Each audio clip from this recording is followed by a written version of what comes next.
Yeah, that's right. That's right. It's another podcast. You're here on Nerds at Night. You're here on the Drunk Bantha's channel.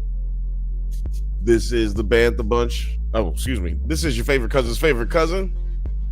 And it's the Bantha Bunch Show! Let's go! Let's go! Let's go! Let's go! Shout out to all the members out there. Shout out to all the subscribers out there. Hey, hey, hey, hey.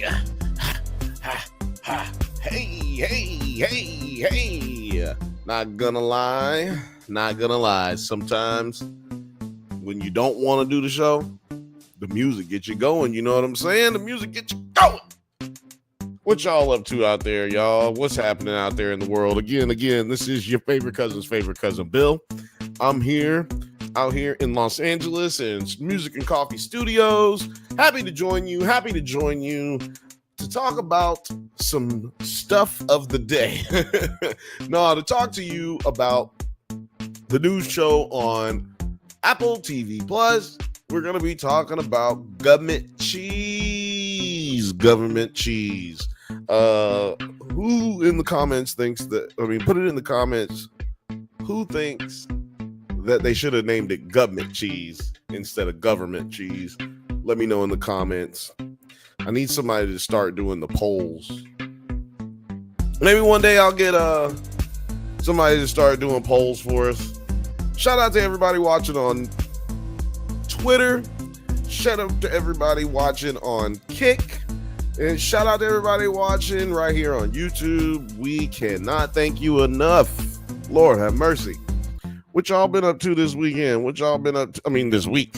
What y'all been up to this week? What y'all gonna have going on? Let me know in the comments. It's Thursday, baby. It's Friday somewhere. You know what I'm talking about? Shout out to all my Australian people. Hello to all the Aussies. Hello to all of my UK people. You know what I'm saying? Shout out to all of Europe. Shout out to Africa. We got some viewers in Africa. And shout out to all my Middle Eastern viewers. Shout out to all the Middle Eastern viewers. It's a destabilized area out there right now, depending on where you are. So I hope you're doing okay and you're in a safe space, and we're thinking about you. All the way out here. It's another podcast, like I said, man. I'm so excited to be hanging out with y'all today, man. That music gets you going. The music gets you going, man. Yeah. I'm going to be talking a little bit about government cheese, but I'm going to talk about government cheese, but I want to talk a little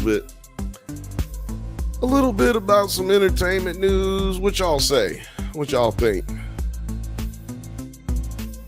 I think maybe the Dailies.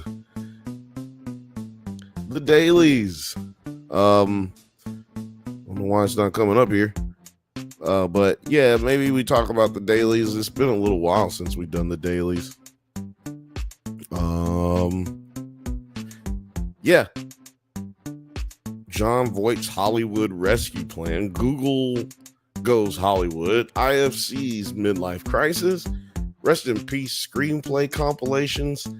Last looks at bite-sized scoops on developing stories / projects, and Video Village, the last trailers out there. And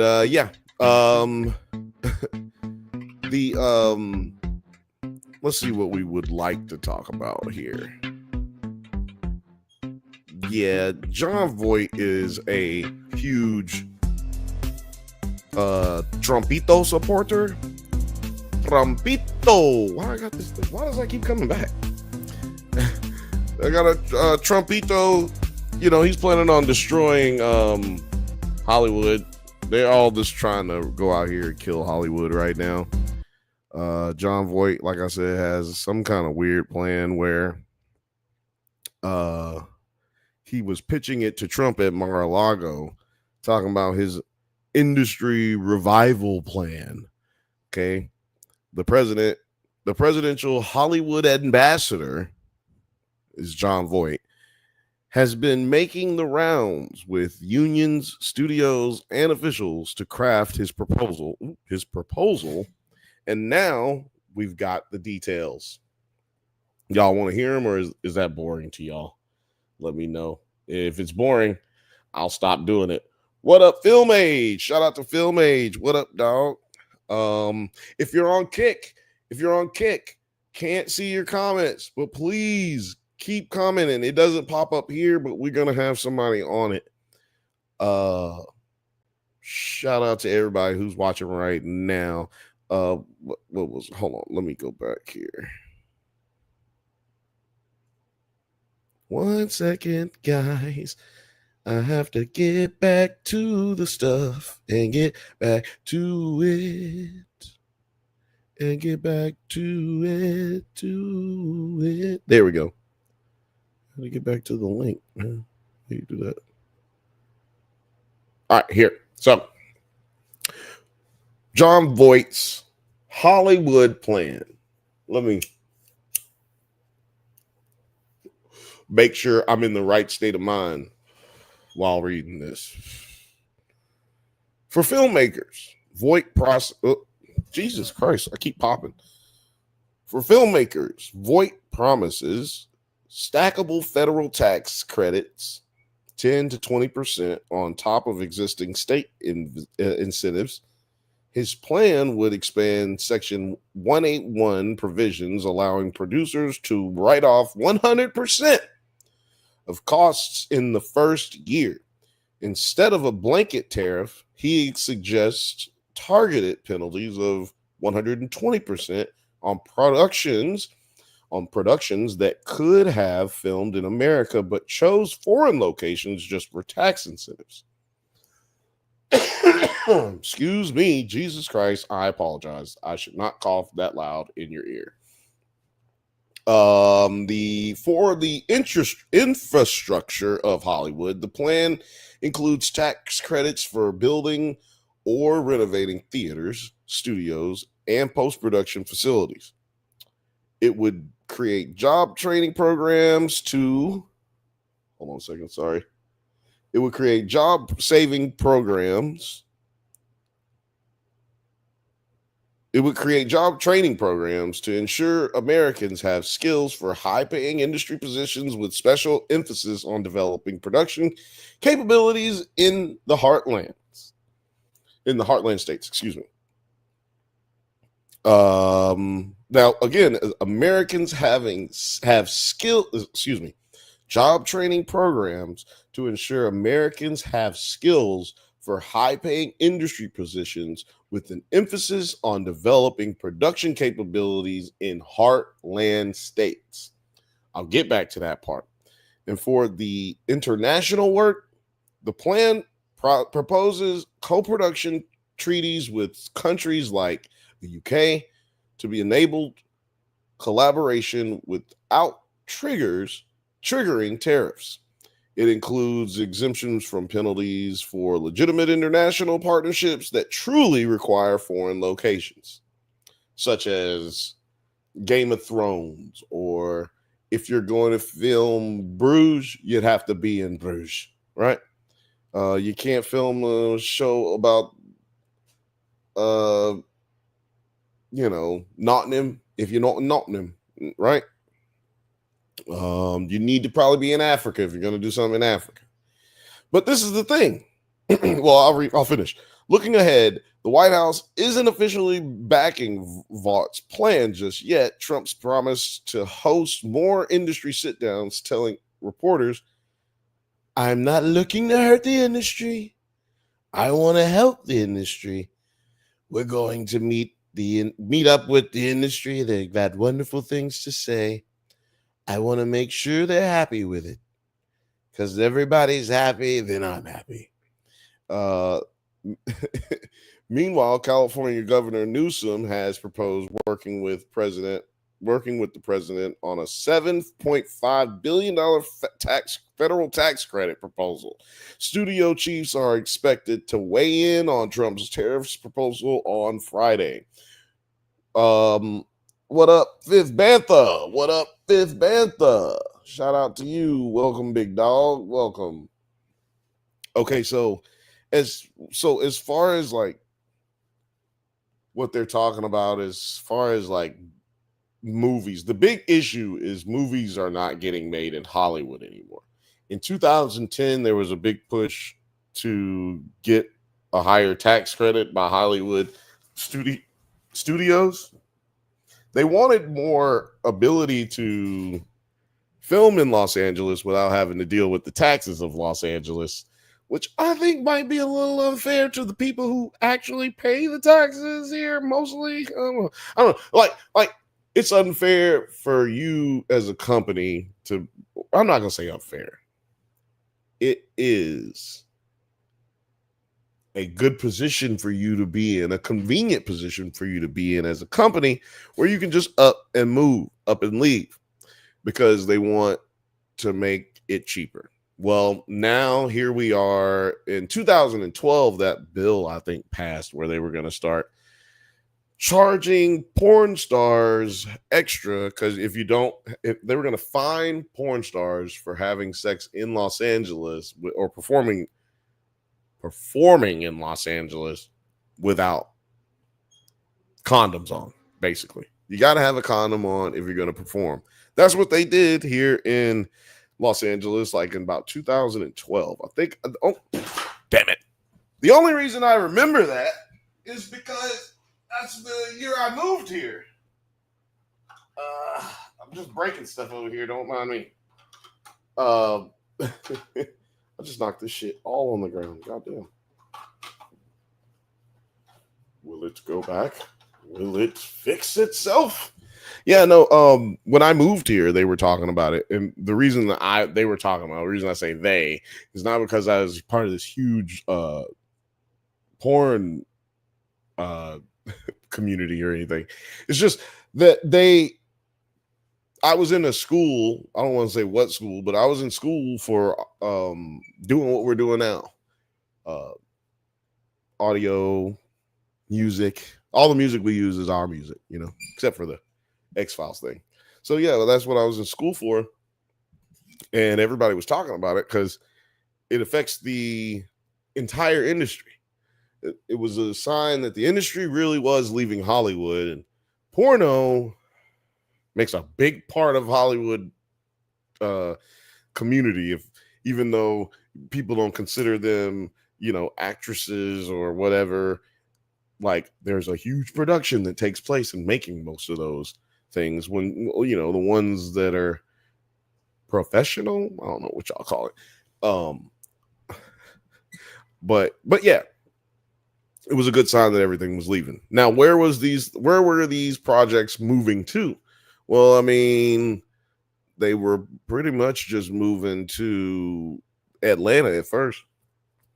And people talk about how they do movies in Vancouver, but they've always done movies in Vancouver, not necessarily for the tax break, but there's not a lot of people filming in Vancouver in the 90s, for instance, in the early 2000s. There wasn't a lot of people filming there, so it's easier to film there, right? Of course, you might get a tax credit or whatever, and I don't even think that's how it works. I think it's a little cheaper to hire people there. Like they get paid at a different rate, or whatever through their union. But yeah. It's always happened. Shogun was done in either Montreal or Vancouver. I can't remember. Go check out the Nerds at Night interview we did with Michael Clyett, the visual effects producer or the visual effects supervisor on Shogun. He gave us a lot of information that elaborated on what I already know. Now, the problem with what John Voight is proposing is it's kind of the article kind of talks yourself back into a circle. See, you can't make movies here and train people to do things with movies in the heartland. If you're going to make movies in the heartland, kind of seems contradictory to helping people here make movies. Really? I understand the idea behind it, but y'all gotta understand, not that many more movies get made outside of the United States than there already were. People make more movies in the United States, but outside of Hollywood. That's the real problem. That's the real issue. Nobody wants to make movies and TV shows in Hollywood or New York City anymore. That's their real issue, because that's where the studios are. I can't get big studio fees for producers and directors if they're not staying there. I can't charge anybody them big fees. And then to a certain degree, I got to start giving people deals, kind of, nothing that'll be a deal to us, but I don't know. I don't know your finances. Your finances might be way out there beyond mine. You know what I'm saying? You might be able to do it, but I can't do it, right? People like me can't do it. And to me, this is an attack. Now, anybody who knows me knows how hard this is going to be for me to say this. I really feel angry about this, only because it kind of seems like an attack. Man, I don't want to say this. I don't want to defend this motherfucker, but I got to say it kind of feels like an attack on Tyler Perry. Damn it. There, I said it. Okay, are you happy? This kind of feels like an attack on people like Tyler Perry, or maybe just Tyler Perry. I don't know of any other major studios that are making as many movies or as much money as Tyler Perry's studio in Atlanta, Georgia, where they got a Universal Studios over there. Niggaversal Studios over there, man. Okay? It's a lot going on over there. And I'm not a fan. I'm not a fan of Tyler Perry. I'm not a fan of anything he's ever done. I ain't gonna lie. Madea, she is funny. Madea is a better character in those plays than she is in the movies. I'll just put it like that. Other than that, I'm really not fucking with this dude. But when it comes to being right and wrong, man, this shit is wrong. You should not be trying to dictate what people can and cannot do. Are we in America? I couldn't see Othelius. What's up? Othelius said, I like House of Pain, but that's it. And I feel that, but I can't even get down with House of Pain too tough. Like, I love everybody who's in House of Pain. You know what I'm saying? And I've watched like 40. I've probably watched about 28 minutes of House of Pain in total. Like, and not in the same episode. Like, I probably watched it in total. And are we not in the United States of America anymore? Why do I need permission from the government to do a movie anywhere? James Cameron did a movie in the ocean. He did a few movies under the water, okay, where people have never seen. Are we going to start punishing people for that too? Because it's international waters? What the fuck are we fucking talking about right now? Like 120% tariff for unnamed productions, for unnamed types of productions, for unnamed reasons. We're getting told they're going to be 120% tariff on this shit. Do you know how much shit we do in this world as far as movies and television? Dude, it's a sad, sad story. And I'm saying all this stuff to say, like, I don't, I don't recognize it no more. Y'all know what I'm saying? I don't recognize it no more. And it kind of is pissing me off. But there's no reason for me to get pissed off. We out here having fun. Film H said, I don't want green screened locations like Paris or the UK. That would really be depressing. And yes, see, and they're caveating like, oh, we would still work out a deal with the UK so that we could do things in the UK, but da da da da da. Dude, nobody's doing any deals with us.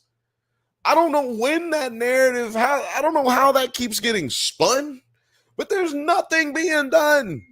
Nobody. Oh, sorry. Nothing's being done. Nobody's making any deals. How did this affect us? How is it that tariffs affect fucking Hollywood, dog?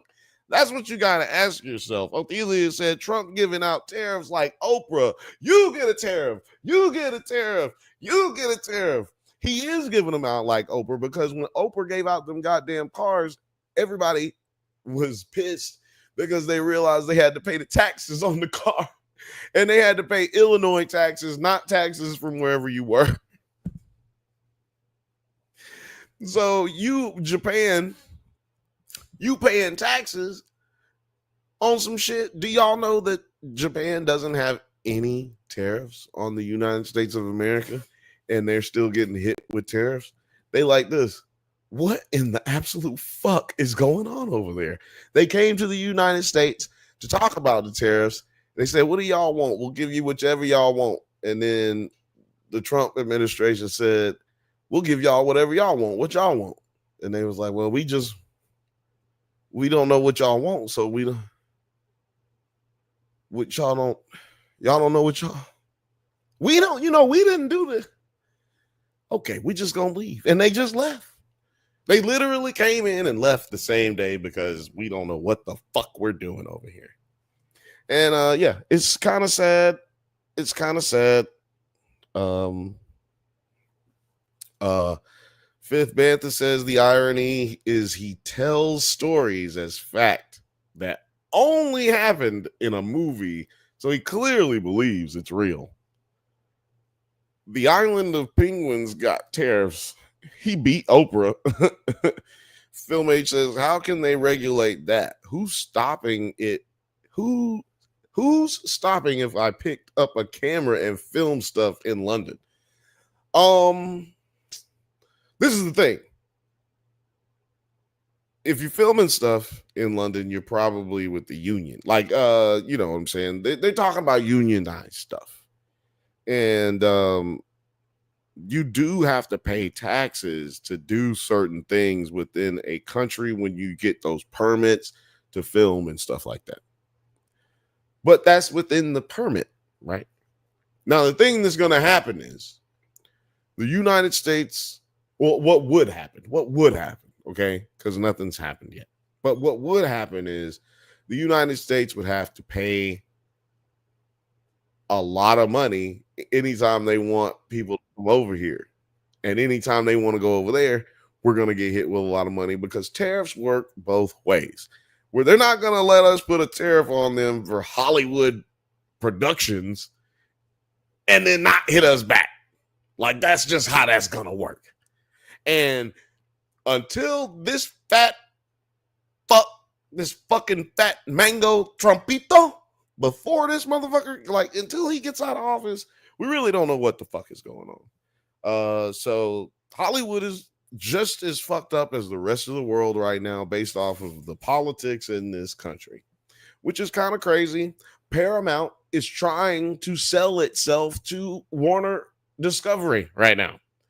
That is why your boy Bill Maher is acting like a whole hoe, because he's trying to make sure he don't get fired, because that's what he has the power. That's what he'll have the power to do. Because if he threatens to veto the merger, if he votes to block the merger on terms set by him, that could mean hey, I love the show, but you've got to get rid of Bill Maher. He's a terrible person, very nasty person. He is. Doesn't like to say the truth, doesn't tell the truth.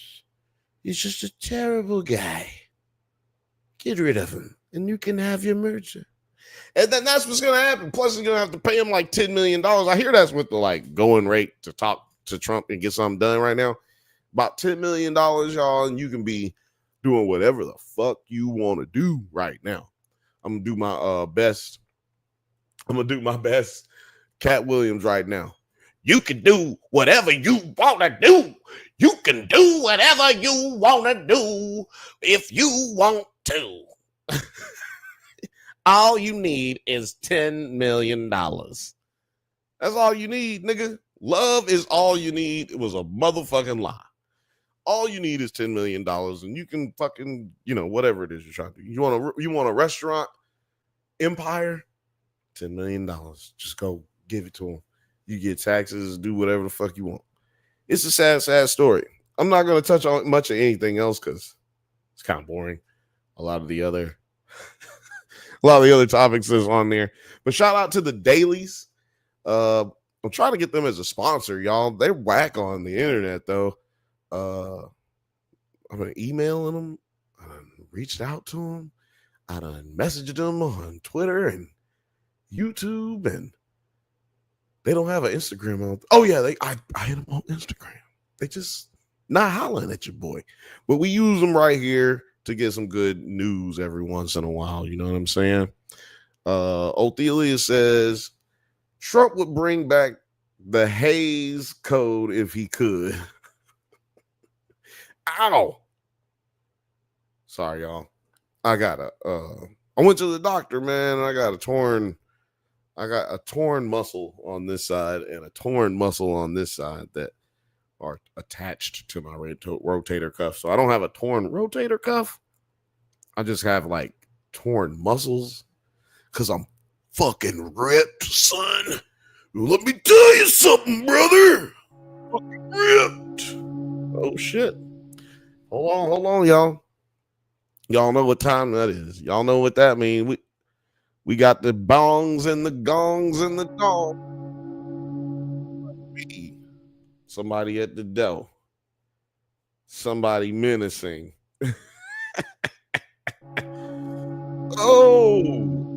Check it out, y'all. It's your boy. Your favorite friend with a name that is a number. It's your boy 9. Hey. Oh, hey. What's up? Hey, what's happening? So you're saying all you got to do is give Trump that government cheese? All you got, that's really all you got to do. Well, you give him your cheese and it'll become government cheese.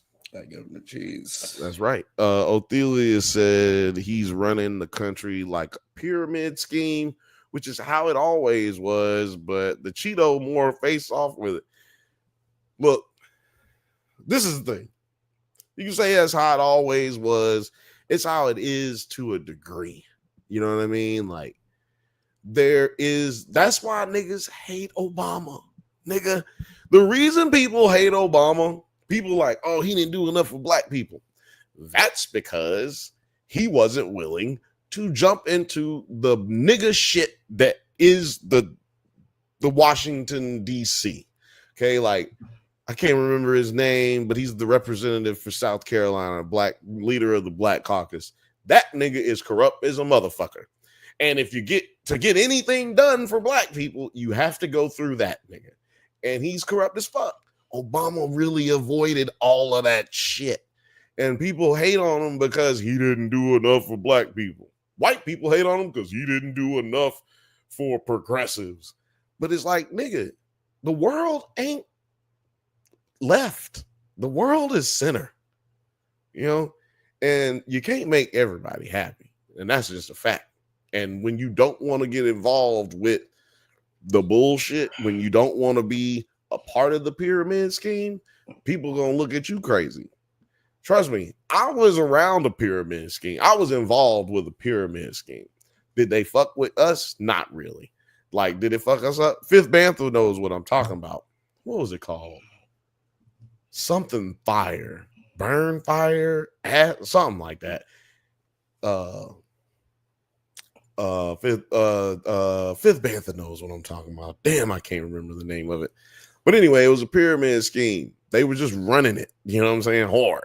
I've been to like 6 job interviews here in LA that are pyramid schemes. But if you don't want to fuck with them, then they make you look like you crazy. It's like, nah, bro. You kind of just explained the pyramid scheme to me right now. Yeah, there's a lot of that. It's a big problem with these sales rep jobs. It's just fucking pyramid schemes. And it's like, no. I'm like, dude, you're asking me, do you have experience in sales? No, it don't matter. Yeah, it's like, wait, are you interviewing me or are you like recruiting me? Like, what's going on? Because you seem very desperate for me to hop on, and I never had the complete upper hand in a job interview like I do messing with those people. Right? They offer you the job immediately every time. They ask you, don't even. Why? First of all, guys, if you're watching, know what your right schedule now, is, just stop asking fucking questions. Just get straight to the shit. Look, do you want this job? I'm gonna give it to you, regardless of what you say. You tell me your mama's sick. You tell me that your mama's alive, nigga. You tell me you hate your mama. I'm gonna hire you. Anybody who says you can take this job with 0 experience, but it's gonna be high volume, that is a pyramid scheme. And of course, we're all family when we're working together. We're all family. Man, we're all family. You know, we're all really close knit and real tight. Yeah. No, man, I'm good. Anything that starts with we got leads, I'm good. That's not for me. But that's the way our country works. But if you want to get stuff done, you got to participate in it or push yourself on it. And yeah, Obama wasn't willing to push himself on it but one time. That's why you got Obamacare. And that's also why you got Trump as a president. It's called a blacklash. Niggas get into office, white people burn niggas shit down. That's how the shit that's how it's gone for over 120 something years. However long niggas been able to be free without being slaves. That's how long. Did you watch Andor yet? Yeah. I don't want to talk about it. Okay. But man, that was so good. Andor was really good. I got some questions though. You know what I'm saying? Like, I'm like, wait, there should be another episode because we don't find out what happened to a few people. Like, it just ends. I'm like, wait a minute. Hold on, dog. Wait, I gotta hit the button. See, because this is exactly. Hold up. Wait a minute. Something ain't right. That's literally exactly how I felt at the end of Andor. I was like, that was good. But then, wait a minute. They're like, what? Oh, shit. Yeah. Shit. Oh. Like, I'm missing the last piece of this puzzle. I'm missing 2 corner pieces, one on each end of the damn puzzle. So yeah, I'm here for Andor for sure. Fire. It was fire though. It was fire. Yeah, Fifth Bantha used to work at a pyramid scheme for about a year. Did pretty well. But at what cost, Fifth? At what cost? His soul, mostly his soul. I know him. his cost was mostly his soul. Well, you only get the job once you pay them. Now that is a crazy pyramid scheme right there. That is like when you have to pay for inventory that you are supposed to be pushing. Pimping is a pyramid scheme, right? I wouldn't say that. Oh yeah. Actually, pimping is a pyramid scheme. Wow, you got your bottom bitch, but she's at the top. You dig? And then it all comes down, cascades down from there. Dude, I'm tripping off of that. Dog, I'm nothing, bro. That's weird. Now I'm kind of tripping. Because I'm like, damn, pimping is a pyramid scheme. I guess I used to be a part of a pyramid scheme too. No, I'm joking. What if you were assistant to the pimp? if you're an assistant pimp, then you're technically just like a CEO, a vice president of of a pyramid scheme. So you probably make less than everybody else, honestly. if you're an assistant pimp, you probably make less money than everybody else. Fifth man said Bill is thinking about starting a pyramid scheme now. Yeah, maybe. It's called the Drunk Banthas. all y'all gotta do is give me money. Oh man, see if you can find. Hold on, I'm gonna see if I can find this shit. It's in a Living Color sketch where you talking about make me rich. You can make me rich. This shit is so funny.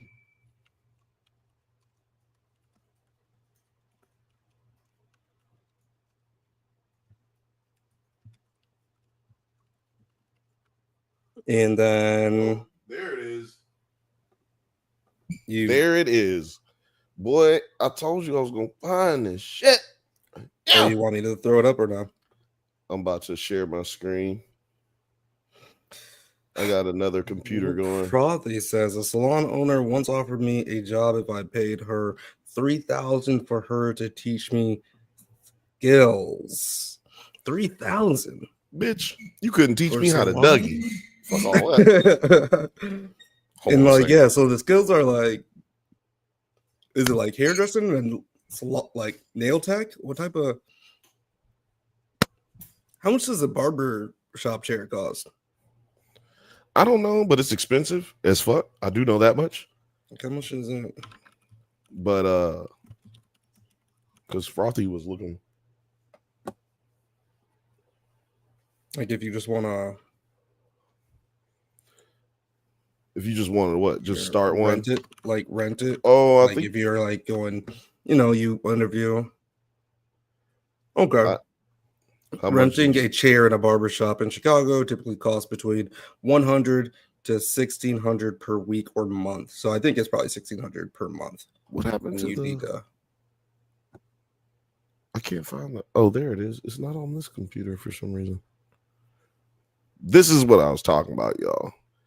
This is the perfect example of an amazing pyramid scheme. My name is Loomis Simmons, and if you put your mind to it, you can make me rich. Now, there are a lot of get-rich-quick schemes on TV these days, but my system is different. You see, you ain't never gonna be rich. You just ain't. It ain't gonna happen for you, but you can still have a part of some success. Mines. And with a minimal investment, you can make me one of the richest men in the world. And when I have money, I'm happy. Let me show you. There's a picture of me with no money.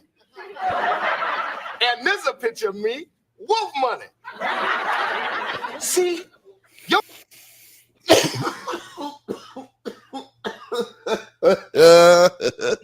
Compelling argument. Very compelling argument. Compelling argument. See,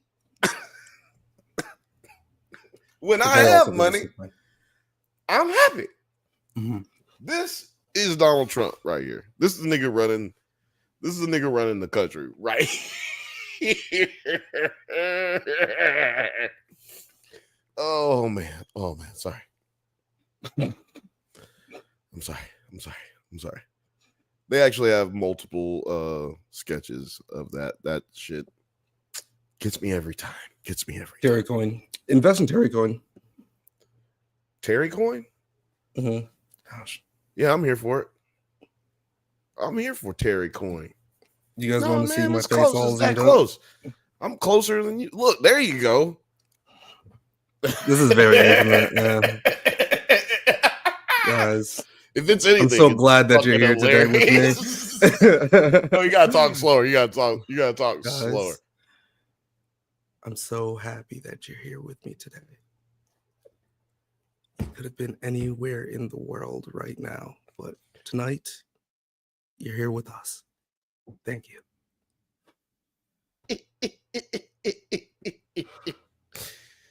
Am I still muted? A little No, I'm not muted no more. Oh, I was laughing the whole time. God damn. Shout out to Girls and Purrs. Books, Girls and Purrs. What it do, Pepe? What it do? What it do, Pepe? What it do?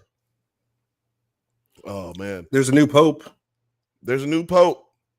Oh, shout out to the new pope. I'm going to play this clip. It's a new clip that's going to be on the weekends. If you want to see where the origin came from, come hang out with us on the new episodes of Does It Hold Up coming up soon. But this is going to probably get annoying. I don't know, but it's funny to me.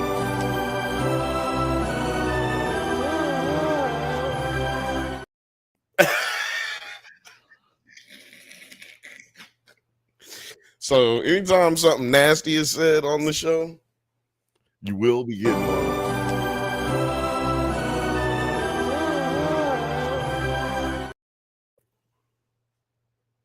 I need a detox. My skin is not doing so hot right now. Is that what detox do? It make your skin look better? Yeah, like my pores are pretty fucked up right now. I'm not mad at it.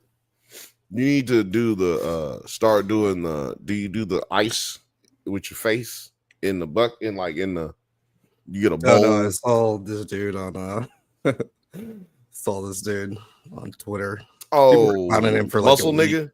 Yeah. Yeah, no, that nigga fake. I don't believe that nigga do none of that shit. But I mean, he works out.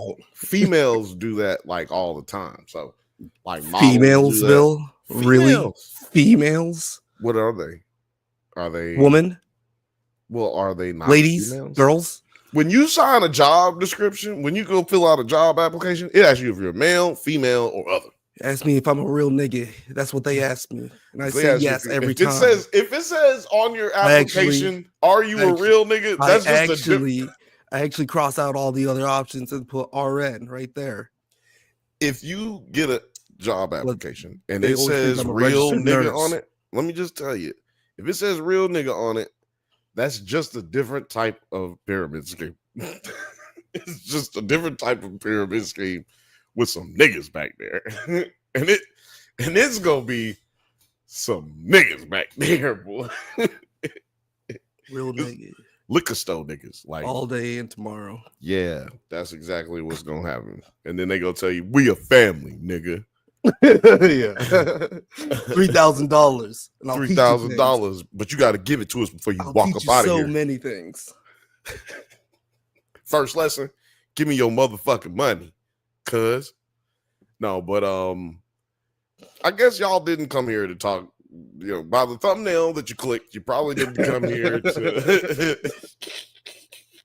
hear us talk bad shit about niggas, politics, and pyramid schemes. MPP. You down with MPP? Yeah, you know me. I am down with niggas, politics, and pyramid schemes. I'm actually not down with the pyramid schemes. Fuck pyramid schemes.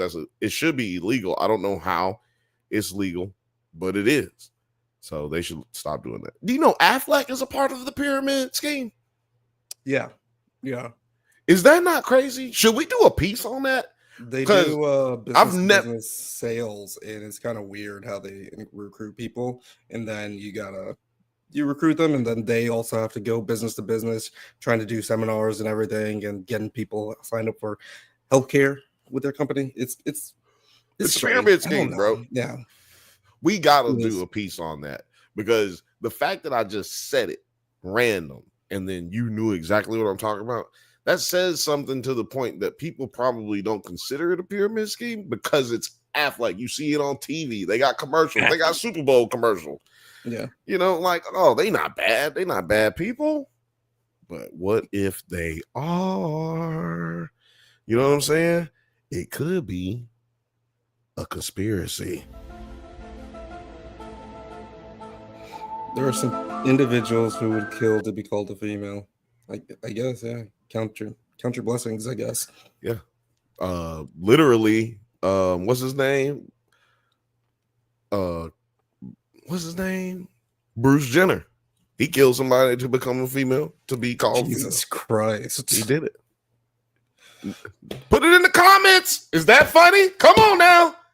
Bruce Jenner killed somebody so he could be a female. Okay. Okay. Google it if you don't believe me. I'm not talking. I ain't told no lies today. Told no stories out of school. Saw it happen. Saw the nigga live on TV. Just trying to run away. Crazy ass shit. I know a girl that did the Affleck thing, and she actually got her next job because she went into a business trying to sell Affleck, and they're like, "We ain't going to buy any of this bullshit, but you seem cool. You want to interview for this new role?" Yeah, they were like, no, they saved her from a cult. They were like saving her as a cult. Like, hey, basically, hey, girl, you ain't got no job. Like, that's not a job. You want? Yeah, you just walking around hoping people give you money.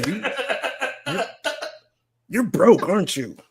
Hey, baby, you ain't got no job. Bitch, you broke. But let me help you. Who you work? Affleck. Look, I understand, baby girl. Come on over here now. We're gonna take you over to State Farm.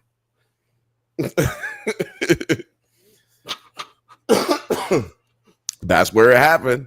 Basically. That's where it happened. SoCal knows, man. It ain't even no need to hit the X-Files button. Cause we know that's true. Ain't no conspiracy behind that, boy. I'll explain that another time. I'll go in that another time. But we really do got to talk about that Affleck shit.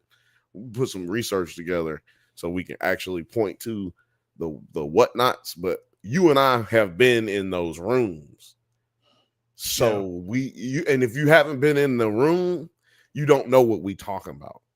But we've been in them rooms. When they invite you to like the seminar, whatever, and they try to make it sound all fancy. Then you get there and it's like the basement of a fucking church that they were able to slip the preacher like a couple $100 to conduct some shit out. And then in LA they're able to do it more fancy. They can just rent out an office building somewhere that's like up a Marriott high or whatever. And it looks like they doing something. You know what I mean? Yeah. They hit you with the boiler room type shit. Yeah. You remember? Have you seen the boiler room with Ben Affleck?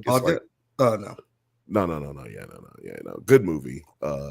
Old reference. I think Vin Diesel, Ben Affleck, I think, if I'm not wrong, big cast. Diesel and Ben Affleck were in a movie together. I think so, if I'm not mistaken. The Boiler Room, big movie. It's a good movie that was not big, but it had some of the biggest stars now in it before they were big stars then.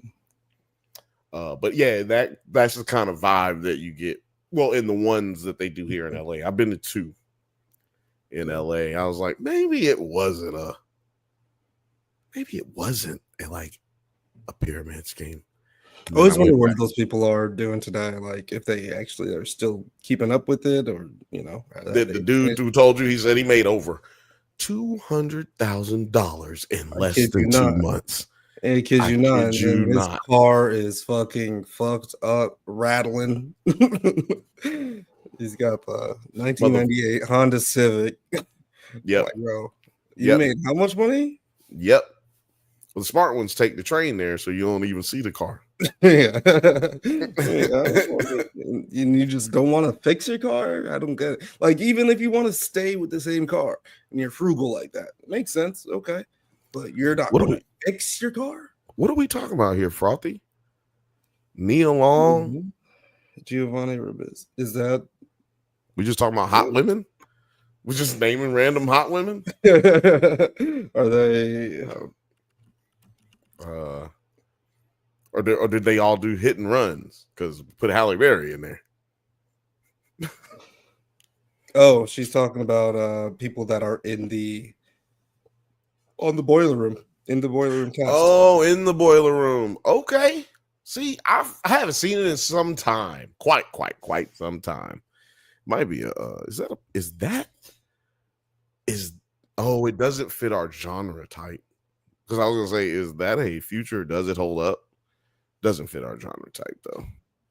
Maybe we need to break the genre type to just get some good fucking views. Views are terrible on there. So that's what that means? it means you should make sure you hit the like button, subscribe, hit that button down there, hit the bell so that you can get notifications, because YouTube is not going to let you know that we went on. And even if you hit the button, sometimes they're not going to let you know we was on. So make sure you share this, hit the like button. That way YouTube knows you really fuck with us and you're not just watching us randomly after you started watching them cooking recipes and shit. Like, make sure you hit that button. Let them know that you fucked with us. Did you watch the Thunderbolts? Yeah, watch that new video is out, right? I haven't watched it yet. If it's out, is it out? Shit, maybe. I don't know. We just did it last night. It's out. Yeah, it's out. Nice. The name of the video is Smash or Pass. Smash or Pass. I'm only on half of the video. I don't know how long it is either, but yeah, I'm on about half or maybe even the last quarter of the video. So because I came out the movies fresh with it. Came out with fresh hits. I bootlegged it. I bootlegged Thunderbolts. I didn't like it, really. I mean, I liked it. I think it was overhyped, though, to be honest. Overhyped. Yeah, them niggas was mad gushy over. I was like, boy, I ain't never heard y'all simp like this over no movie before. Because I had mad issues, dog. Like this is... Bro, this is like mid, but it was good. Like it was a good, like it'll get you high. Oh like God, you smoke fuck that shit. Endgame, fuck Infinity Wars, Thunderbolts, all the like. What are you guys talking about? Just relax. They act like they ain't got laid in a minute, and then they got laid. Now. Yeah. I would say it is on par with the newest Captain America. To be honest, in my opinion, I didn't see that though. Yeah. And I don't think it matters that you saw it on a bootleg as opposed to. Yeah, I was like, okay, well, but I'm not really seeing anything that's going to make me want to go see this in IMAX or something like that. I saw it in 40X. Mm-hmm. It was a good experience. Mm-hmm. I like where they're going with the story, but this was like Ant-Man and the Wasp. The third one, I liked it better than this. That is pretty damning because I don't think it's damning. I think that movie gets too much bullshit. I think that movie does definitely get too much hate. I hate that movie so much. People really, I'm gonna tell you a little secret. As much as Hollywood loves him, when I talk to people about Jonathan Majors, I don't hear a lot of love for him. Just real shit, especially in our community. I mean, he was even like before the best part about that movie. It's just that I'm not disagreeing with you. I'm just saying that script was whack. People pretty much don't like that nigga, and I don't know why. I mean, in our community, in my community, in our community, I've never heard anyone say anything truly positive about him. When first time I showed my mama him in what's that movie called? That show. Lovecraft Country. When I showed my mom him in Lovecraft Country, she was like, "He's a great actor. He is one of the ugliest niggas. He's one of the ugliest leading men I've ever seen in my life. He's a phenomenal actor, but that nigga is ugly." And I'm just like, everybody always finds something negative to talk about this dude when I ask him about it. Is he that ugly? Bro, I don't even think so. I'm like, he looked like a strong nigga. You know what I'm saying? Like, you know what I mean? Like strong leading actor, like confident, like, and I think that bothers people to a degree sometimes. And he's weird nigga, so he does, he makes weird choices. So maybe that's part of it. He's like 50-50 type dude. You know what I mean? I think he don't get love like Michael B. Jordan gets love. And Michael B. Jordan's done way more bad movies than Jonathan Majors has done bad movies. Yeah. Michael B. Jordan is like objectively hot. I can say that. He's objectively that dude. You know what I'm saying? Like, but then when you walk these two niggas beside each other, it's racism, bro. It's blackism. It's colorism. That's what it is. It's colorism. Yeah, see, I mean, he ain't ugly. Shout out to Lil Fraude. Shout out to Gers and Purrs. I already said, but shout out to Laura wants to Laura know as well. what we're doing here. What are we doing here tonight, Bill? We are talking about government cheese. Put it in the comments. Should I call it government cheese or government cheese? I'm saying government cheese. I think You know what? Fuck all that. I'm just going to play the whole bootleg of Thunderbolts right now for our audience. They're already taking the stream down. Just because you said it, Disney already took my firstborn. They lining us up, bro. They lining us up. Sorry. Government cheese. Yeah, we talking about government cheese, man. We start out 2 episodes ago. We start out back when they were getting ready to leave for the Lake Pyru. Yeah, I thought I got the wrong episode. Like, I started the episode, I was like, wait, are we? I was like, I know I clicked the thumbnail with Misty Knight in it. I know I clicked and then boom, when we get this different perspective right here in this moment, I was thinking, oh, it must be that dude that she's dating, like waiting in the wind, you know, like what's going on? But then we realized that it's a nosy neighbor peeping around the corner who basically, as we would come to find out, she be creeping on everybody. She ain't got nothing to do. Yeah, I thought it was like, oh, she's creeping on the one black lady in the neighborhood or something, on the one black family. No, she's a professional spy. She is, she's a professional spy, bro. She gets information without even trying, bro. She hadn't left her house, bro, and she got intel on everybody, bro. Like I ain't gonna say she had left her house, but she ain't left the neighborhood, and she got the whole thing on lock. But I felt like that's it. Yeah, because this was a reminder. You just hit on it exactly where I want to go. Great segue, because she don't really have a job. Her job is being a housewife, as opposed to Arietta. She has a job. She has a career because she had to start a job because her husband went to prison, and now she felt invigorated, as she says in this episode. But old girl don't got no job except being a housewife, and that made me feel like this episode was trying to remind us, hey, women did not have it good back then. We are in a time period piece. Like you could like in the 2 episodes before, you could probably get disconnected from that, right? Like there's nothing really in those episodes bogging you down in the time period that they're in.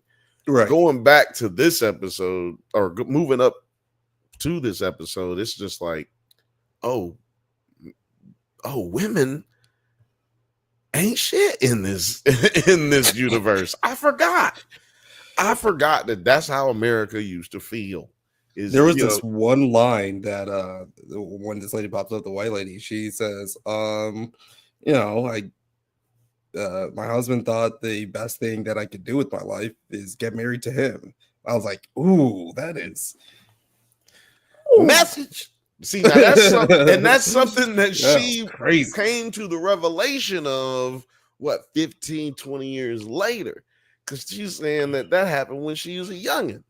That happened when she was a youngin. The comments is going crazy. We got over 50 comments in the comments right now. If you're on Twitter, light them up, baby. Light them up. Light one if you got one, man. Throw us something in the comments. You know what I'm saying? We can see you. And shout out to everybody on Kick. We'll go over there and see if anybody done commented. No, probably not. No. Anyway. But anyway,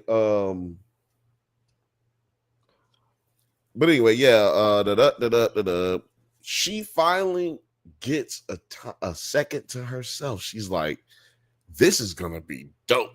She got this big green on her face. Green. She's got this big grin on her face.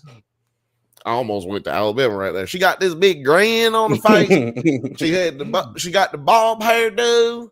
She ready to go, boy. Let me tell you something. It's about to be that thing now. She about to set it off. And she did set it off. She went straight to what I'm about to do right now. She went straight to the weed, brother. Yeah, it's just like, I'm about to. You know how you have a good weekend? Let's start it up. Let's start up a good weekend. Pull out the violin. Go to my favorite Kelman's coffee cup. Go to my favorite one. Hey, don't touch my Kelman's, goddamn it. Hey, Einstein, don't you go in there messing with my Kelman's now. See, look at that. You pull that thing out and you put something to it now. It's already rolled too. Already rolled, boy. You know what that means? She was like watching TV and rolling up pre-rolls to just not have right now. Just not even gonna smoke these right now. That's a moment you've been waiting to savor. And she savored it, boy. She was in there just looking at her drawings and pictures and stuff and just thinking, pondering. But then this is the problem with when you don't smoke a lot all the time. She got super faded real quick. She started talking to the TV commercials. Just appeared right in the room. That was crazy. This is actually one of the stronger episodes of the show so far. Start out real slow. And when this happened right here, mad confusing, immediately jarring, which kind of brought me back to the episode where Hampton was talking to that one weird like Indian girl. Pakistani? I don't know. They're kind of fighting right now. Not kind of. I guess they fighting. Big fighting. Yeah. So I apologize to anybody out there in that community. I'm an ignorant country boy from Alabama. So please don't at me.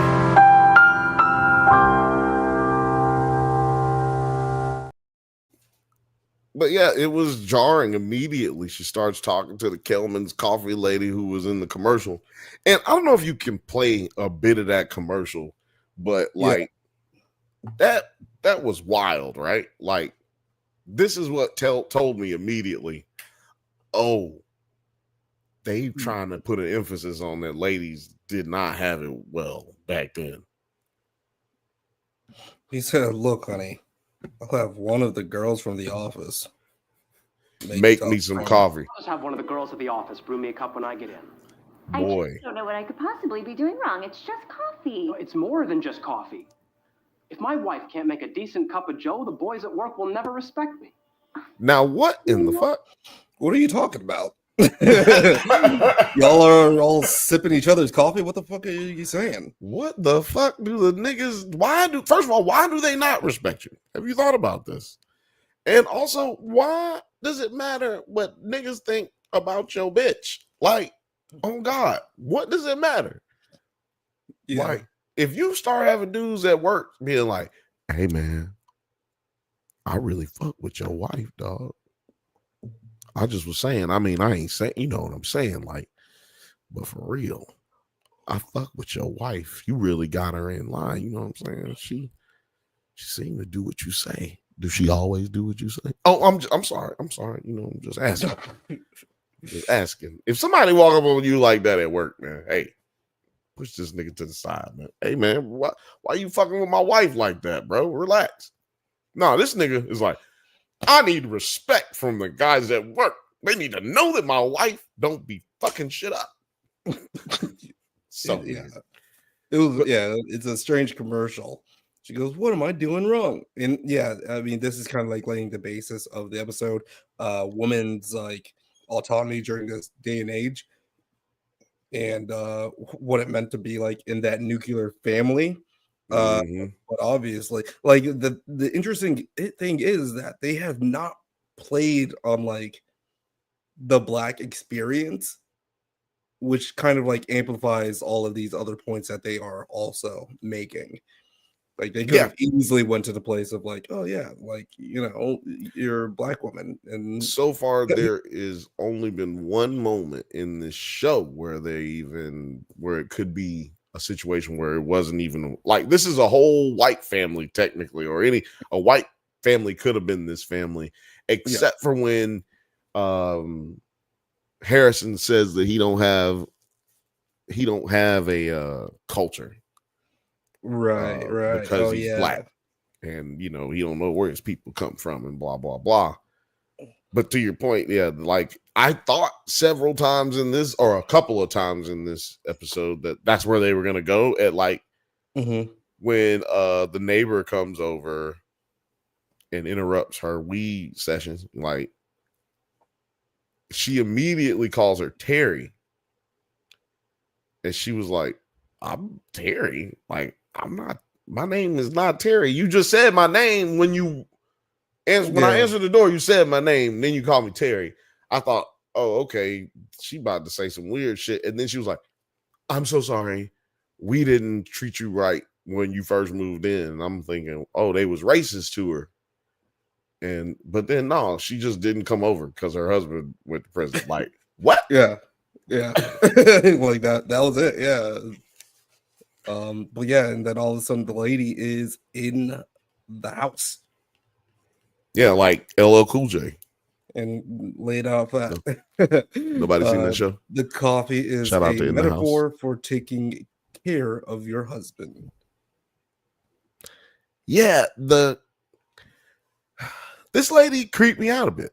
And like I said, she reminded me, like, where does she come from? Is this just her smoking weed and then niggas appearing up and out of nowhere? Is that what's happening?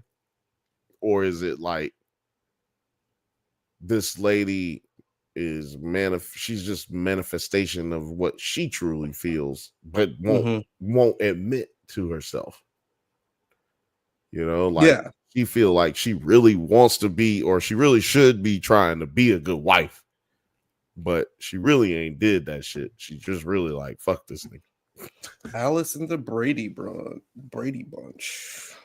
the Bantha Bunch. What's this? Hold on. What's that mean? The Alice and the Brady Bunch. She's the nanny or whatever. The housekeeper. What about her? That's what this lady reminds the Kelman's lady. That's what the Bantha says. Kelman's lady reminds me of Alice and the Brady Bunch. Kelman's lady. She reminds me of Leave It to Beaver's mama. That's what she reminds me of. Somebody who praises their husband and slaves over her children. Like, that's who she reminds me of. Leave It to Beaver. She's the maid. Laugh out loud. Yeah, I got you. Fuck that bitch. June Cleaver. June Cleaver. Yeah, June Cleaver. I haven't watched what's it called? What a Brady Bunch in forever. If you'd have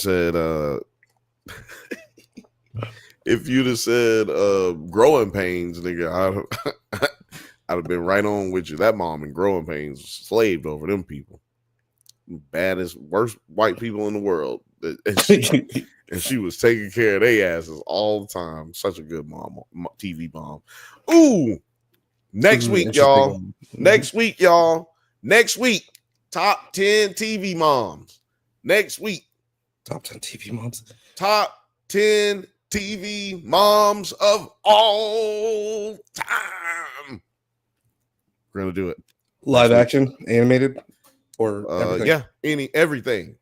Okay. Everything. TV moms are, you know what I'm saying? You got the Roseannes, you got the we already named the Growing Pains, you got the Family Matters, you got Full House. Ooh, that bitch died. That bitch was dead. My bad. But yeah, and you got this lady right here, Annetta.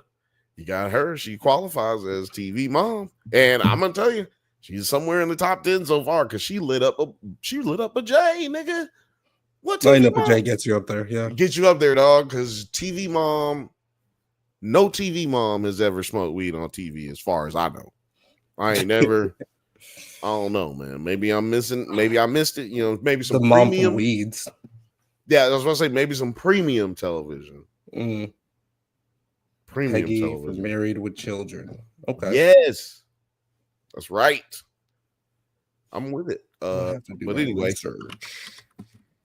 that's why we're doing it next week because the research got to be done. Yeah. Peggy Bundy. Peggy Bundy, yeah, man. You got to put it in there, man. Aunt Why Viv. don't you always dressing like that? Look, Othelia's already on it.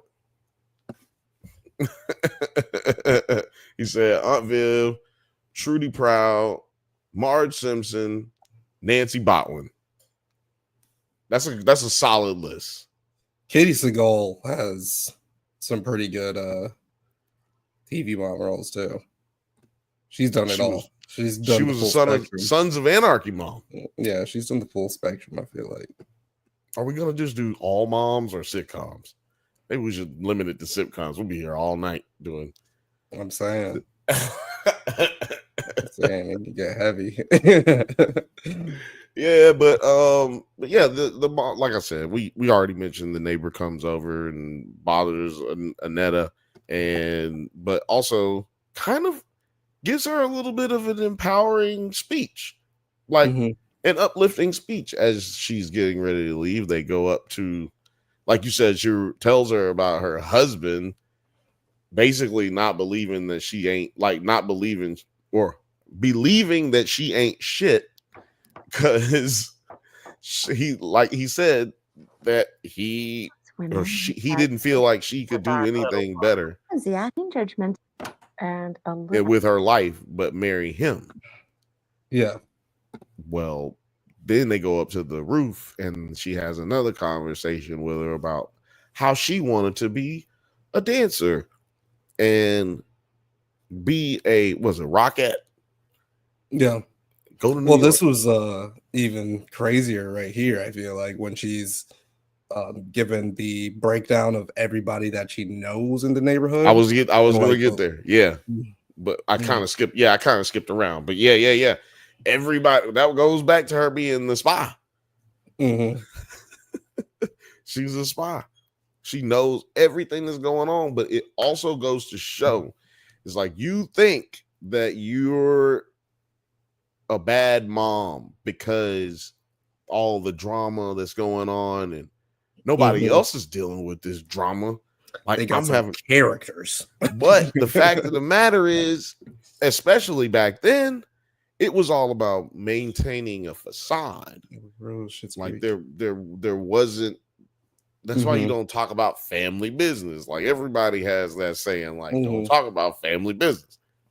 Like, it's because people will all put up a facade of trying to be the perfect family, even though we all know that no one's perfect.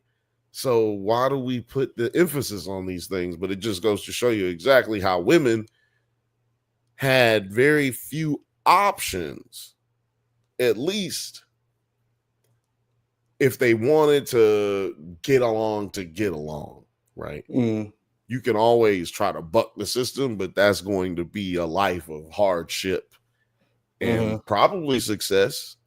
But, you know, so you sacrifice things when you push up against. The placeholders were not there.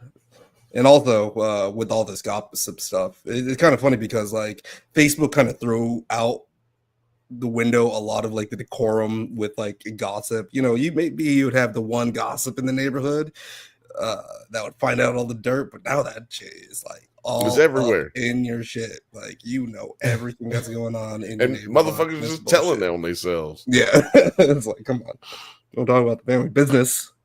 Yeah, this poor lady, I think she had the saddest story because she's losing her hair and she can't figure out why. She's blaming it on everything else other than the fact that her husband's a piece of shit and that she's tired of being there. I'm trying. So yeah, exactly like you said, you are not the only one who's struggling. And she said she thinks She thinks it's because her son is irredeemably evil. Yeah, he's got like demons in him. She got priests coming to pray over him. Shit. This sequence was just like so bizarre right here. That's Margaret's house. Margaret's hair is falling out. She doesn't want her husband to know, so she wears wigs. She thinks it's because her son is irredeemably evil.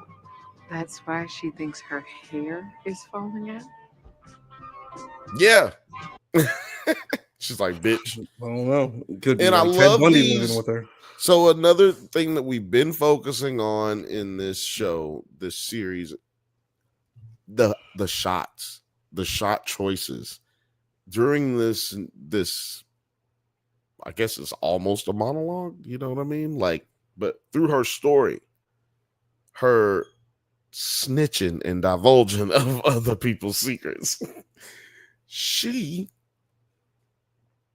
they chose to go into this like zoom on every set. They had like these different sets for each Yeah, like the sets family and like that the she was sequences talking were about. so And great. it was crazy because I was like, wait, what show are we watching? Like, I still don't even know what to tell y'all this genre is. It's a comedy with beats of psychedelic, spiritual nature, like almost like a coming of age film for all of those involved. But Yeah, it's a there TV are show. parts where I'm like, wow, could this have been a movie? Or did this, I wonder how the script came about, because there are aspects of it where it's like, man, you could have thought that Wes Anderson was set to direct this or something like that. Yeah, and my laziness has not allowed me to do so. Figure out who is the director. Like, yeah, the whole story. I know that Pharrell Williams did the title theme song. I know that. And, so there. He also is singing on it. So yeah, I know that much. But I know enough about film and TV to know that this is special. Like, regardless if you get it, I know for a fact, there are people out there that would never get this show. They just never would get this show. But I feel like if you are a true film nerd, you should watch this show. Even if you're just like a aspiring director of photography, you should check this show out and pay attention, because man, they choose some crazy, amazing shots. Like, I wouldn't have thought to do that shot, but also it was dope. Came out well. This one was a trip too. She had to get a job selling Tupperware to pay her. Yeah. So what it was is that she found out that her husband cheated on her, had a whole other family. 2 families. And then she has 2 families. Yeah. And she had to get a job selling Tupperware to pay for her extended family. So like, not even for her family, to pay for the other family. That is so crazy. All because you feel like you don't have options. Well, you don't really. And look at that. That's the pyramid scheme right there. Tupperware was a thing. Tupperware was a thing. And then you could have just gone to the store to get it, though. You didn't need Tupperware parties. Mac makeup still exists to this day. Yeah. They was doing that shit back then. Avon trying shit, to prey on the idea that women feel they don't have any worth and are looking to change their lives. Mm-hmm. Man, marketing should be illegal. Actually, now that I think about it, man, marketing should be illegal. It's a literal psychological manipulation of the human brain to encourage you to purchase and or move your life in a certain direction. That is insane. But this was a crazy visual too, with her being just like trapped in the Tupperware. Did you ever have one of those in your house, like the old school Tupperwares with the ridgy tops? Because I did. I'm just wondering if you ever had.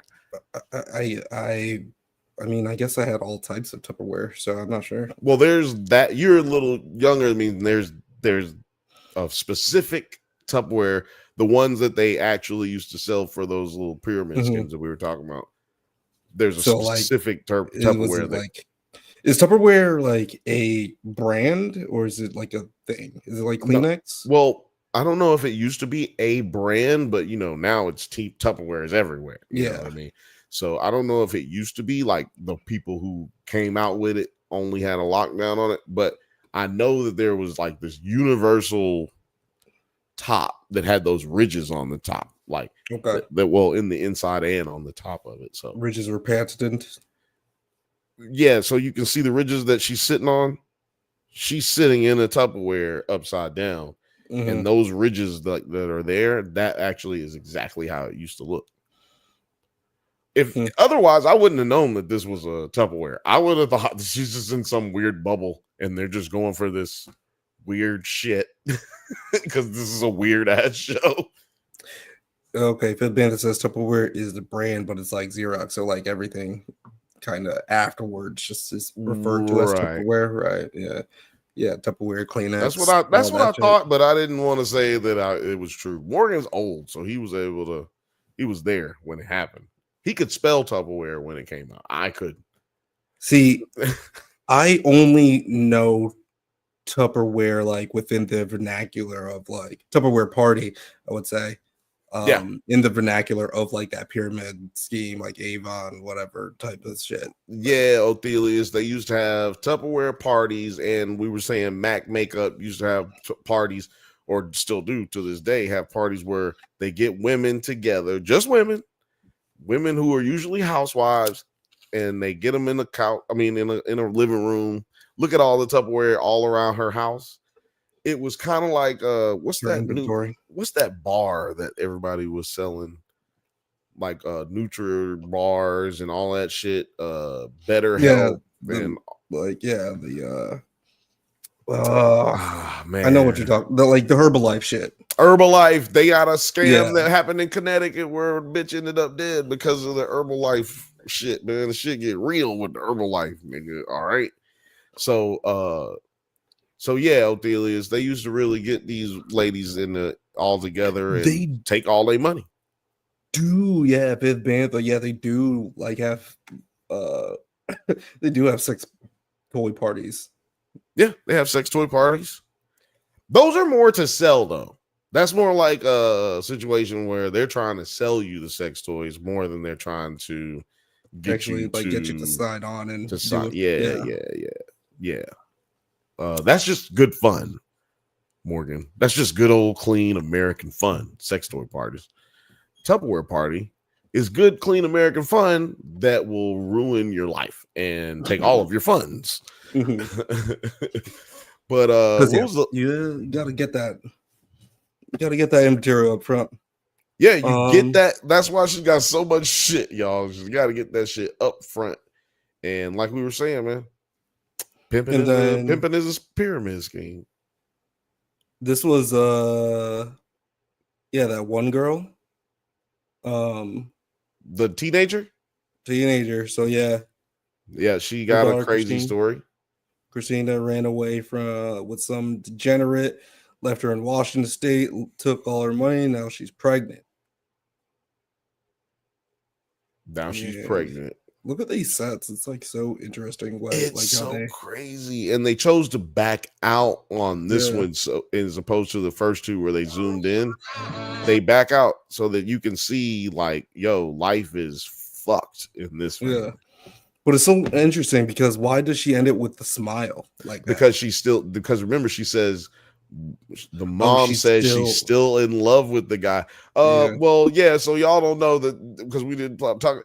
This young lady, 16 years old, got a kidnapped basically by an older dude who took her across state lines and got her pregnant, and then took all of her money and left her only for her to contact her parents and come back home with a pregnant single mom who's still in love with the guy who got her pregnant.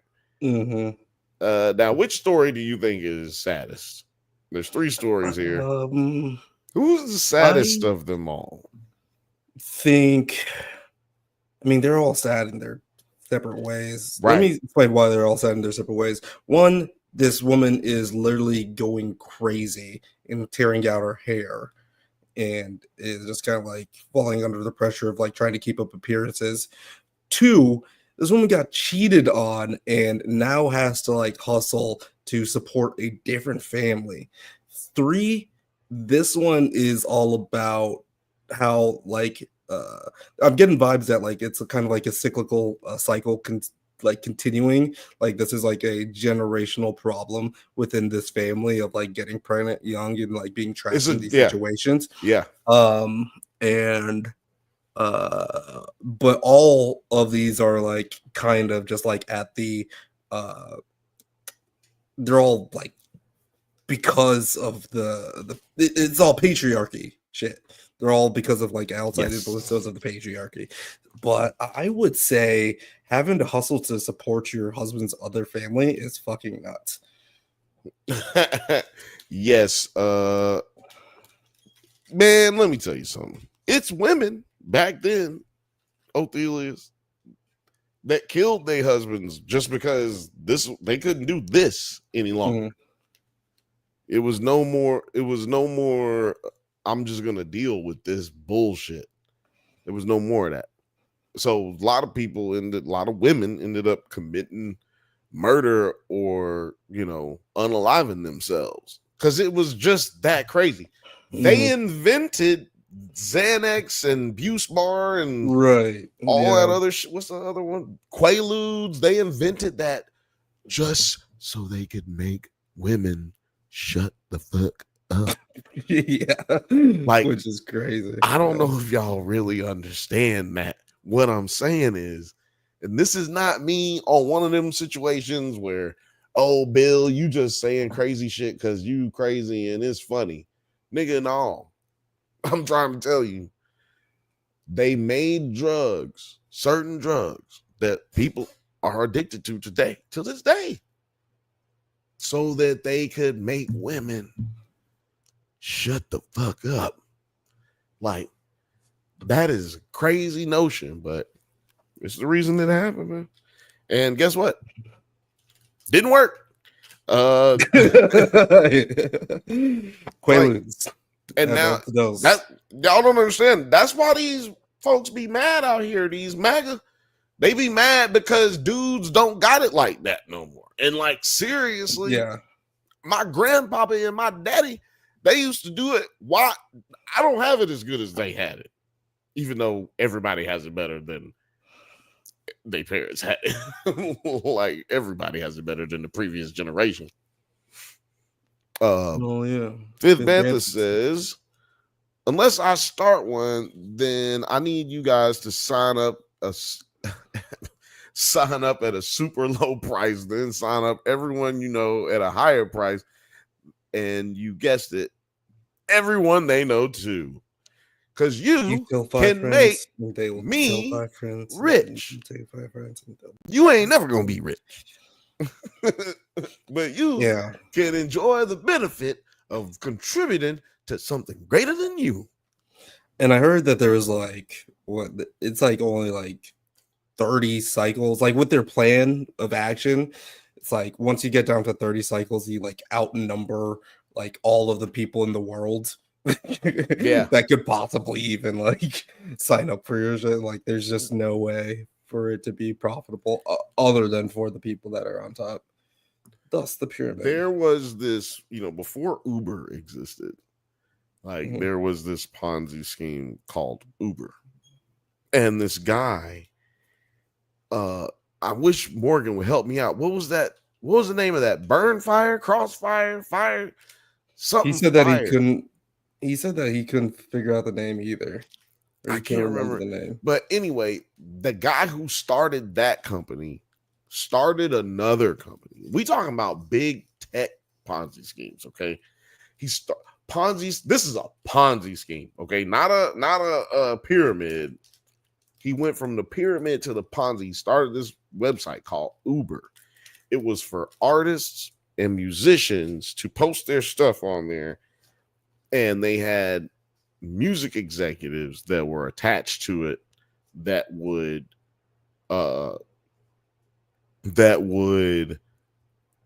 review the talent and reach out to you if you had, some dope shit. And one time they had a contest, and we literally came in second in the contest, like best rock band, or we were a rock band, but they had a whole bunch of genres involved in it, and we came away with number 2, which I was really pissed off about. We were always number 2, But my point is that one day I went on that website and everything was gone because I looked it up. And that guy had stolen all of the money, basically. He pulled out of it and took all the money, and everybody who worked for them lost their jobs. See, that's the kind of shit that happens with the Tupperware company and all these other pyramid schemes. But anyway, I'm going to go with worst is the lady who thinks her hair is falling out because her son is a demon child.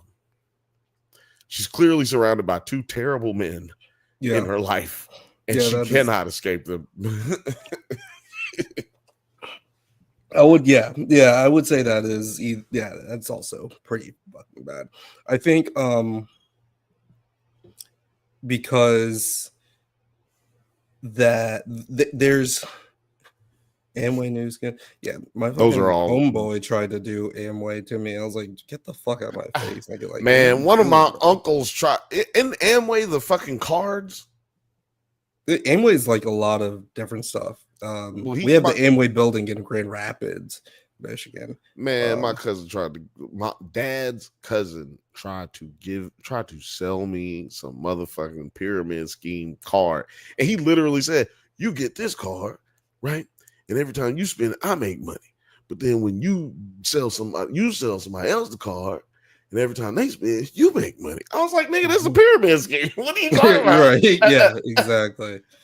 It's like, what the fuck? Oh man. So pyramid scheme right there at number 2 because she paying for her whole other.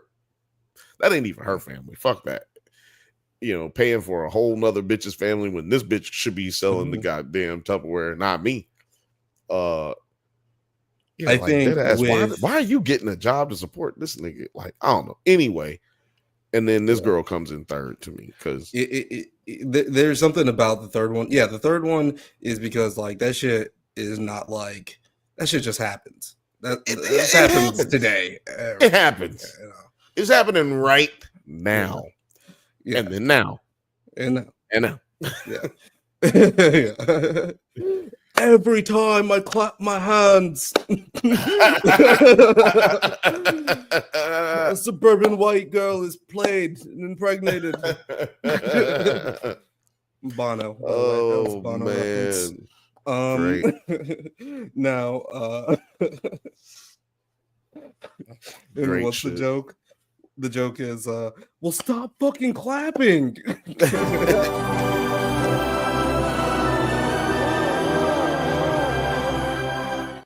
Told y'all, anytime something nasty is said, that's getting played. What are you?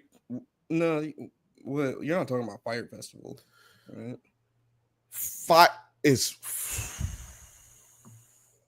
Oh, you mean the German sounding scam company? Yeah, it was the whatever festival. No, Fire Fest or Burn Fire.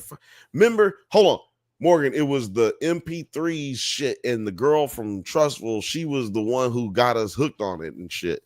She came to us with the pyramid scheme, with the nigga who was the CEO of the company. We had a big meeting, and they tricked us because we was musicians, and we was dumb, and we was dumb. Someone believes in us. No one believes in us the way that we believe in us. Yeah. Oh, see, he's close to it. He said, "Oh yeah, shit, yeah." Tara was the one who got us into that. I'm trying to tell you, she apologized to me 10 years later. I saw her because they got her ass too. I was like, "Yep, yeah." Yeah, the cookie crumbles with the tables turning or whatever. Oh man, but yeah, we got to go back to Arnetta because this is her day. Because as soon as the white lady left her house, she fired right back up. I was like, hold on, Well, yeah, there's that big like parallel coming through because she doesn't know. See, they're not talking enough. Actually, I do want to play this part right here Oh, the because dance part. this was like very well acted too. Yeah, I liked her. She came in, she was kind of annoying. And then by the time she left her house, you were like, oh, how we get to see her again. Yeah, there was a little bit, but this line right here was just like, okay, that is amazing. Now I have a perfect life with a husband who believes the best thing I can do is marry him. But I always wanted more. Tori, this isn't enough either.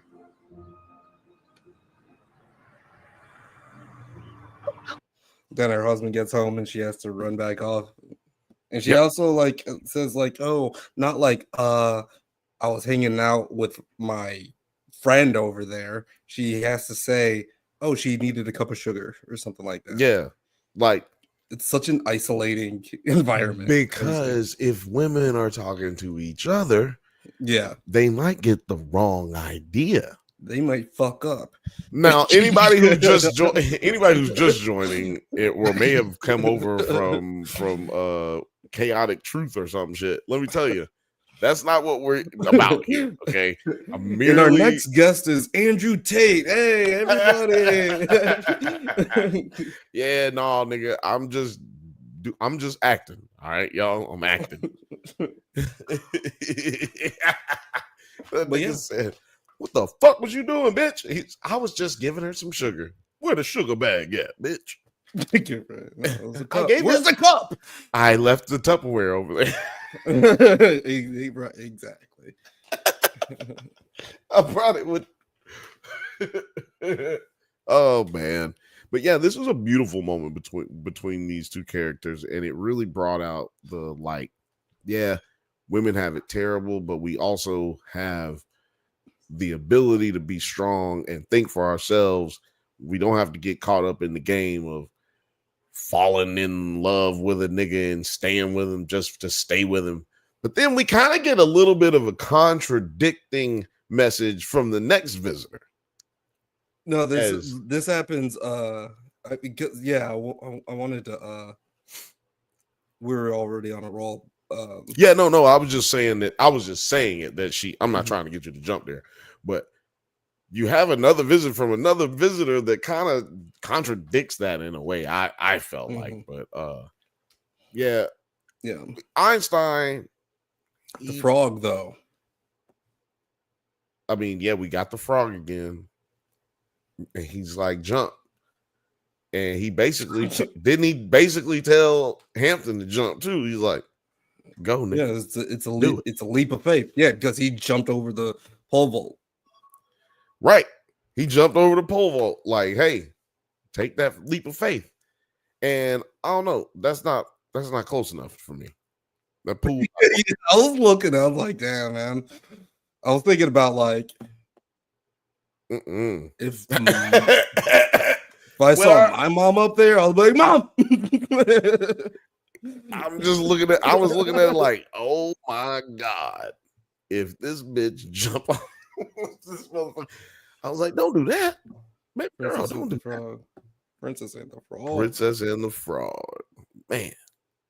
I don't know what it is about this lady, but she is bad.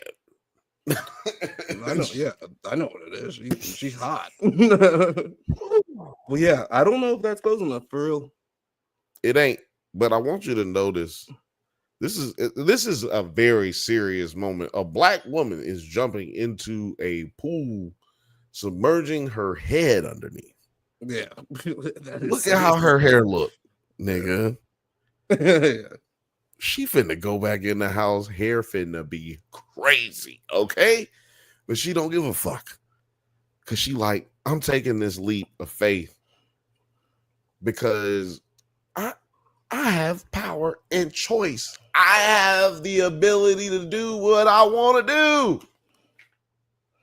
And they switched the pool. One thing they did, the ladder was on the other side of the pool when she was looking from that side. So like she would have had to jump Yeah, into the tree and then jump back over into the water. But they're just whatever. like, whatever. We're just gonna. I ain't gonna hold it against them. You know what I But mean? she is now baptized and happy, and then this also inspires Einstein to stop Dude. fucking around. He was like trying to make the water buoyant and change the buoyancy of the water in the pool. Yeah. It's like, nigga, you need like a pound of salt, like Yeah. 4 or 5 pounds Yeah. of salt, nigga. Right. Like so much salt. So much salt. What are you doing? And I don't know what chlorine and salt does, but Lord have mercy. He bro. was like scooping it like tablespoons into the time. I was like, yeah, what this nigga is Oh man, very he is- artistic. But yeah, she is, like you said, baptized in her leap of faith. She's baptized in faith and salt, and she's ready to go. She gets it together. She puts her ankles in it and comes up with her own design to prove to her boss she ain't no punk bitch. And like you said, Einstein starts going. Now, I kind of was doing something when I was looking at this, and I didn't get to see the names of the schools. But He said Stanford, fuck no, Harvard, no. And then he lands on Rocket Corp, which we know is what his father is trying to sell his drill to. Who he's trying to sell his drill to. Yeah. Right. And interesting. It's very interesting because do they want him to be an engineer or do they? Because that's not school, is it? Like, yeah, like back like then, an apprentice maybe. Yeah, because back then they did have like programs where you could pay like a tuition, work under someone, and learn actual discernible skill, something that you could actually use. Like you could go to school to be a mechanic and just work as a mechanic. Like you kind of can still do those things. Yeah, they still have trade schools, but it's different. It's different. It's different, way different than it was back then. Like you wouldn't end up in like debt and shit. Like they had programs that would help you pay for it, as opposed to you fast for yourself into $60,000 in debt type shit. And college was cheaper way back then. You know what I'm saying? Right. I think I don't even want to say it, but I've heard people who are older say that their tuition was like $8,000 or something, like $5,000. But like they struggled to be able to pay it and type shit. Yeah, but they were also like paying it off by working like over the summer and shit. Exactly, like that was possible. Exactly. Well, we missed that by about 20 years, man. We missed it. Right, missed that boat by about 10 years, actually 10, 12. But anyway, what do you see these two characters going from here? Since this episode really wasn't about Einstein, but like I guess to a degree we got something about Einstein, because I guess we hadn't really gotten anything about either of these characters so far in this series. Where do you see them going? See them all because they both had these religious experiences, right? So he had his religious experiences like way more intense, I would say, but still on the same effect of like giving him clarity of like what he wants to do, how he's going to do it. Is he going to be a sleazeball? What's he going to do with the money and everything? And I think there's going to be an openness between all of the characters of like how they're going to move forward and to hopefully be a better family. Because lines were drawn. Now that we know his son Harrison is respects him a little bit more. Like he showed a lot of love towards him. And then let's see here. Well, we also found out in this episode that he is definitely the youngest, because remember we couldn't figure that out. We were like, which? Because Einstein acts like a big ass kid. Yeah, he acts like little kid just playing in a sandbox. But Yeah, and so Einstein sees that his mom had that like experience, and it like rubs off on him. I thought that's what was like. It's beautiful when you think about it. It is really beautiful that he didn't need like a push from his parents. He Yeah, just needed to know that they were also on the right track, so he can start making decisions about what he wants to do, which is fantastic storytelling. true. Yeah, I never thought about it like that because he might be looking at it like, I can't leave until I know shit is good because my mom ain't good right now. Yeah, Pops just got back. Like, I don't right. know what's going on, but he ain't gonna be stressing on it because he's Einstein, right? Like, Mhm. he ain't, he's He's not confrontational like that too. and he's kind of like, what do you call it? What do they say when he's carefree? I was trying to think of a different word for it, but yeah, he's carefree. Mhm. I was trying to come Yeah, up with one word for it. Man, I gotta use two words. I hate No. And so I think that when she's going to tell, they're going to be a lot stronger as a pairing when he gets back from the trip or whatever with Right. Anderson. And that should be happening next episode. And But she's going to like express to him like what she wants out of life. He's going to want to like, support his family, wants to do the right thing, all that. do you think she gets the job? I really hope so. Do you think robbing the store brings something on Harris? I mean, robbing the temple brings something back on Harrison? Robin the temple. The temple. Yeah, with Hamilton. Yeah. I think yeah, there's going to be some complications with how he's going to go about fucking bringing back the money. And also like what's going on with that shoe from last season. Ooh, that's Bokeem's Or shoe. last episode. I can't remember Bokeem's his name in this show, but Bokeem's shoe. So like that's going to throw a wrench into all of the stuff. But I hopefully whatever comes next that they're going to be working at it together. Film H said he did see an owl, so that's a bad omen. Yeah, there wasn't an owl in this episode though, right? No, not to my knowledge. No I can't remember if I saw one. I don't think I saw one. But now we also have to bring it back a little bit, huh? And talk about this parole thing. We missed the parole officer. This was my contradiction. He kind of came in with the like, no, you need to take care of that nigga. Like, yeah, that was so strange. I was like, he is projecting hard. And who's this dude? He's the parole officer for what? He's been in so many other things though. I can't remember the last thing I've seen him in. Was he in Breaking Bad? Was he? That does kind of feel right, but I can't remember. His kid. No, wait. Was he the DEA agent's partner? In Breaking Bad? Yeah, was he the brother-in-law's partner? No, he wasn't. No. That's what I was saying. I know he wasn't him. Anyway, I don't know. We can Google it. Somebody can Google it. Somebody tell me where he was from. His kid said it smells like mom's bathroom. I was like, well, your mom would be in there smoking them special cigarettes. Why it always smell like pine cones when daddy be playing music? See, either so yeah, they call it reefer back then, right? And either the reefer was not that good or he's really bad at being a pro. No, he's a square. That's why his bitch left him. He's a whole square. His wife left him as opposed to these other women who have said that, hey, I gotta stay with my husband. At least they feel like they gotta stay with their husband. His wife was like, I'm body, riding with no limit soldier. I'm for the streets. She was like, I'm outside, fool. What's up? So yeah, like he has a whole different contrast when he comes in.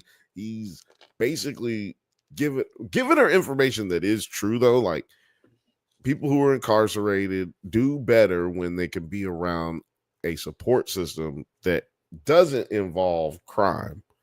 Mhm. Because like 80% of people who get released end up going back to prison in some capacity. Like when I mean capacity, it might not be the same crime. It might be years and years and years later, but because of the inability to have a support system, you kind of go back to whatever it is that you was doing beforehand, or something else that you slash down on those supposed to- recidivism. Right. Like, I mean, you could go, it's so many reasons you can go to prison. And there's so many ways where you can reenact those actions that got you there once you get out. So you got to make sure you get a support system so those types of people can be taken care of, man. Let's rehabilitate. This dude was interesting because, like, okay, so I've been into some trouble before in my past, and I've had an agent, come by my place years ago to be like, hey, did he do a house check like this guy did? They just came in and talked to me for a little bit, and then they left. This motherfucker, I did not ever experience anything like this. This is nuts, bro. This nigga looking for a house or some shit. Can I see your bathroom? Bedroom. Let me go through your closet and everything. Yeah, he went through the closet, but I can kind of understand why you would. Like, are y'all up in here with guns and shit? Are y'all up in here selling dope? Like, I can understand why they would come by. Depends on the type of offender, right? Yeah. But he is not the type of offender where it even requires any of this type of shit, right? Because not really. He is a thief, though. He is a thief. Fraud? He did get check fraud, but he been in other situations. They ain't just take him for one thing. But he got like, what we know about him is that it was he's not a violent check crime. Fraud, and he wasn't drugs. Not a violent crime, and it wasn't drugs. So this right here is quite out of pocket, especially when he's not even home. Like, this is kind of nuts. It's a bit excessive, but I do understand what he was saying. Like, hey, I got the right to come in regardless of, Yeah, they do. They definitely do. I'm like, that's cool because I know that's right. But this part right here was a little bit different. He keeps commenting on the house like he really likes this house. He seems to really like Hampton. Like, he really likes these people. Exactly. That's the part where it's also like really strange. He's like, what Filmage says, I was fuming when Homeboy was making himself at home, and then, like, knowing what we know about him, he just wants to feel like he's in a loving home. Like, that was the vibe I was getting. This looks like my agent like was calling me and hitting me up. Was like, yeah, we're about to roll through. Yeah. It wasn't on some like whatever. And I was like, oh yeah, cool, whatever. Like, come by. Not doing any dirt. I was like, this nigga was with his kid on his visitation day. I'm saying, he's like, let's do a family thing. And the nigga called you, at least. This motherfucker pulled up random cold call, just knocking on doors like Spectrum employees talking about some, hey, I just was in the neighborhood and figured I'd do one of these walkthroughs. I am so surprised that he didn't ask for a cup of coffee. I thought that's what it was. Oh, man. But she ain't got no coffee, actually. Yeah, that's all. Like, look, you can hit this joint if you want to, but your daughter gonna have to sit outside. Man, contradiction. The little kid going into the fuck him getting comfortable. This little kid is a little brat. She went in the refrigerator and grabbing all the food, drinking the Kool-Aid. Yeah, she turned on TV. She went to the bathroom. She said the bathroom was broke, but then, bitch, did you take a shit? I bet you she took a shit and broke the bathroom. That's why it's broke. It's because there's 80,000 pairs of toilet tissue in there, man. Yeah, man, I don't trust this little kid. And she looked kind of scary. Yeah, she should be in a horror movie. Yeah, she looked like Aubrey Plaza's daughter or some shit. Astoria. Aubrey Plaza got that, sinister look to her at times, and that's what that girl looks like. She said, "Don't eat that. That is not soup." And I'm like, "Oh, what? right." In that, yeah, that's a callback from the episode a couple days ago. What callback? A couple weeks. Because Einstein was like, "Hey, yeah, that stuff in the fridge that looks like soup. It's not soup. Don't eat that." Oh. Yeah, I remember that. She's like, "Oh my God, do not eat that shit right there." Not. Because, mind you, she's trying to get this nigga out the house because she high. She got weed. Yeah. I need you to leave before I get Hampton in more trouble than he already could be. But this is really weird. You need to show him that you need him. Yeah. I was like, that is... He was talking to his wife. He said, Yeah. "You get it." He said, "Unlike my ex-wife, you get it." Right. Yeah. That is weird. Be at home. Yes. Unlike my ex-wife, you get it. I was like, what are you doing here, bro? He brought up his ex-wife like 10 times while he was in there. Yeah. But he is a square, right? Like he's a square. Like he's a nice guy, wholesome. He don't know what weed smells like. Like he ain't never been to a juke joint. Like he ain't never grabbed a black lady's booty. You know what I'm saying? Like he is a square. He's a L7 weenie. You know what I mean? He's a fucking herb. Who don't know what weed smell like? Damn, my guy. He's like, "Man, those new cigarettes that they got out, they smell kind of different. It's crazy. Smell them all over the place in California. It's wild." Shout out to everybody commenting, man. We got over 80 comments now. I care about that more than I do how many people are watching, man. I promise y'all. If y'all just, whoever's watching right now, make sure you comment so I can know you're watching and give you the love. Conversation is lit. Is lit. The love. Let's see here. What else did we miss here? She played the violin. That was cool. Film agent remembered that.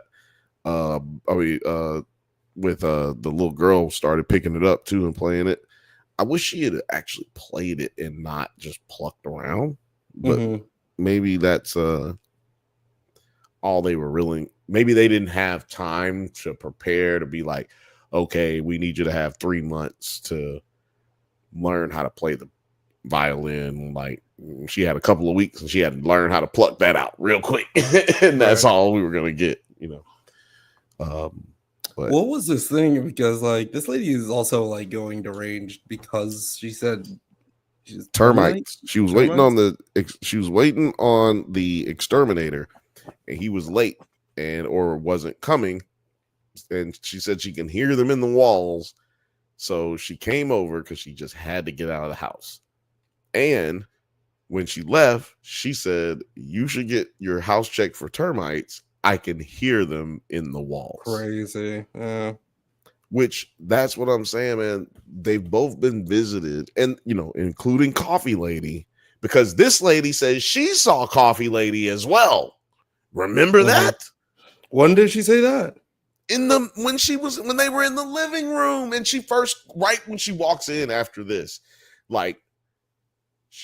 she says, "Oh, the Coffee Lady, yeah, I see her. I see her all the time." It's like, what? Because you see, to me, it feels like she's saying that she sees her on TV.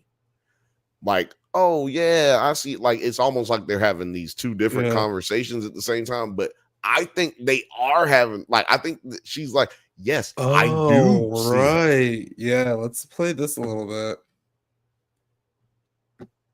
These Kelmans. I do. Is she here? Who? The Kelmans lady. You see her too? Well, yes, she's everywhere. TV, billboards. I can't believe my husband left me. How could Herbert write that? You don't argue with her. You just smile and have her make some coffee. See? What the fuck? Yeah, I must. But have she been doesn't like... acknowledge that she's there. But it's like almost like Sheer I'm delusion. already like I see dead people and I'm not mad about it. I'm just not gonna pay attention to them. Oh, you see the element, dude. That shit tripped me out, which makes me go back into the spiritual nature, psychedelic nature of this show. Right. 1966. That's when psychedelics was probably at its height. They're putting acid in the Kelmans. What if this whole city is a science experiment for the government and they just got mad LSD throughout the entire neighborhood? That's crazy. That would be crazy. It looks nice and wholesome, but that'd be a great movie. We're all just tripping. That'd be a great movie or television show. It could be a good television show one day. But anyway, no. I wanted to point that out because what do you think about that? Because that really just tripped me out.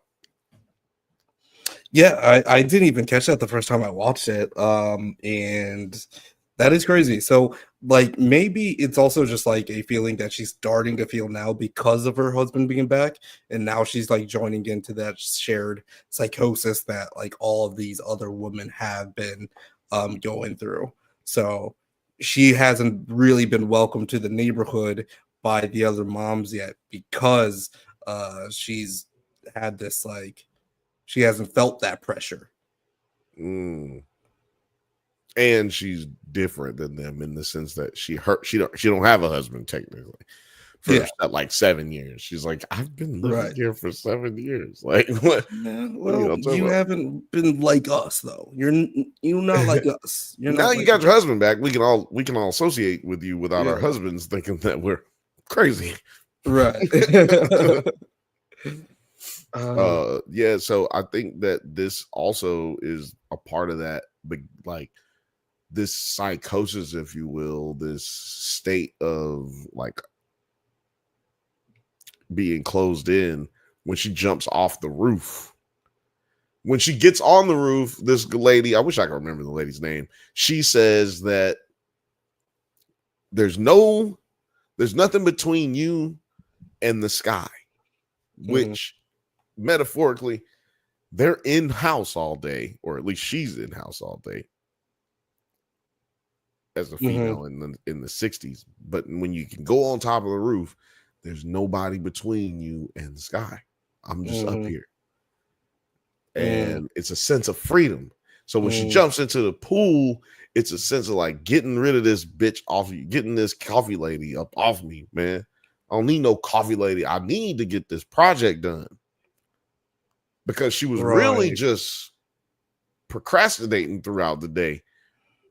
When she wasn't talking to somebody that was interrupting her, she was just like getting high and like procrastinating, just looking at it, not doing it, thinking too much, you know. What if I get rejected? What if he's like, I don't think you got the talent. You just a secretary. Like, jumped off that thing, washed away all of that, got out of that pool and started immediately getting it together. And it immediately, when that happened, it reminded me this is only like a 28-minute, 25-minute show. Like, because I was like I always feel like I'm getting into this show like without having to ask questions like what? And then I start getting into it and then it goes to commercial. I'm like, wait a minute. I don't know. Because all of their shots are so dramatic. It could be the end of the episode, damn near every single shot that they do. Yeah. Sorry, I'm just like looking at topics or whatever, you know. But yeah, the show. So what do you think is going to go down with the next few episodes. Do you know how many episodes we're gonna get? I don't, but you know, Okay. they usually typically do 9 or 10 on Right. Apple Yeah. TV. So I'm gonna assume it's 9 or 10. I think that Hampton gets home. Hampton takes back the money to the temple. Harrison finds the You think Harrison pamphlet. finds the money? He finds the pamphlet that's in the back seat. And then I guess Harrison has to find out that his dad is a piece of shit. Or like, or he was. Rudy is dead. Because he doesn't know that Rudy is dead. Well, he lied. He lied about Rudy not being dead as well, too. Yeah. Well, he lied, but he didn't lie to Harrison. He was lying to this nigga who was threatening his life, which I feel is very fair. If someone is trying to kill me, I reserve the right to lie to them. And that's a fact. But what was I saying? Damn, I can't remember what I was saying.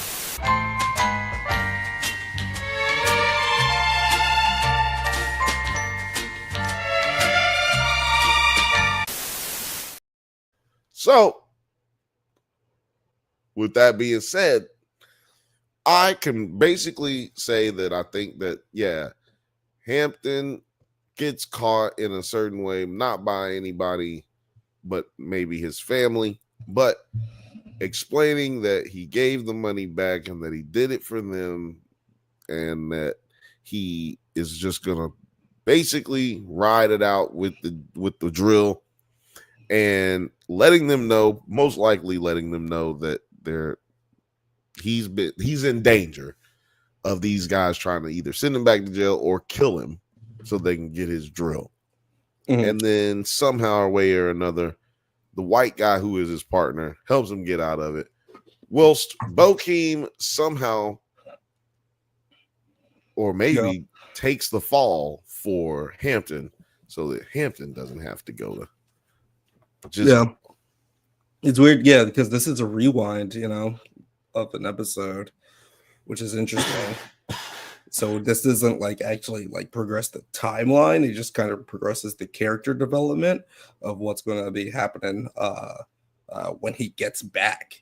Right. And I wonder if she's going to be expecting that the trip ended up a successful father-son bonding experience. I don't think it really affects her that much. You don't think it Well, I don't know if she cares enough for that. Cares about that enough. At least not at this moment, because I think she's more so focused on herself. And I think this is blowing the Bechdel test out of the water type shit, right? They're trying to, they gave her not only her own episode, but they showed you her time in which he was out. That usually doesn't happen. And if they do that episode, they do it in the same episode, right? She has to share the screen time with him. And they didn't even really make her share that much screen time with Einstein. She basically just told Einstein, don't get that bitch pregnant. And that was it. Yeah. I would say this is a tremendous episode for her acting portfolio.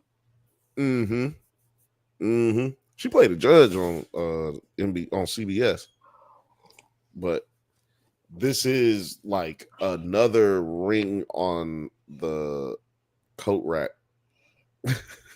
Ring on the coat rack. This is another hat for her to put on, though. You know, man, her wig looks dope. The style is good. The style is dope. She looks dope. And she's performing dope. She might sell dope. That's how dope she was. She probably started selling dope after she did neighbors think I'm selling dope. And motherfucker, I am. Motherfucker, I am.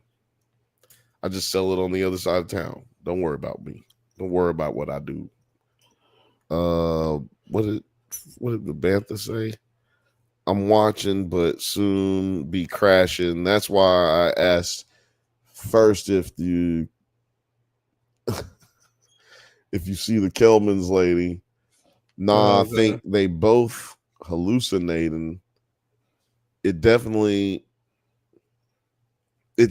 commentary on how stifling life is as a woman in that time period.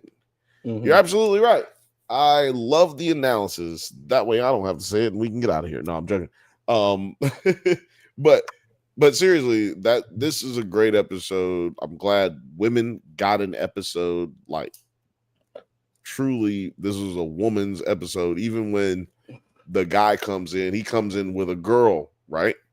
Like, there wasn't a moment where there wasn't women in this episode, which is a not only a refreshing thing, but it was an impressing thing because it's impressive because of how, like, again, like, since they're not doing like, oh, you're a black woman, they're doing you're just a woman.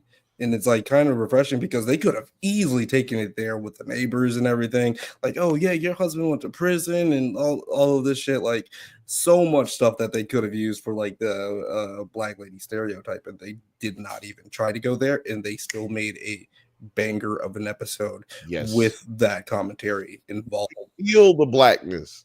That's what I'm saying though. Like you said, like they haven't done it, but you feel like it's going there. And then it really doesn't. But at the same time, you can just feel the blackness because they black. You don't have to always be reminding niggas that is black. Be black. And everybody knows our culture because everybody knows our culture because they in it, because they do it. Everybody loves our culture until they go to work, right? And then when they get off work, they're like, yeah, I'm going to the club. You know, they talk different and everything. White people have code switching now, right? Because they are immersed in our culture. We don't have to make a black show or a black movie. We just have to have a black person in it, or or black people, and depict them because we are all the same. We do have the same family dynamics as others, as other whites, as whites.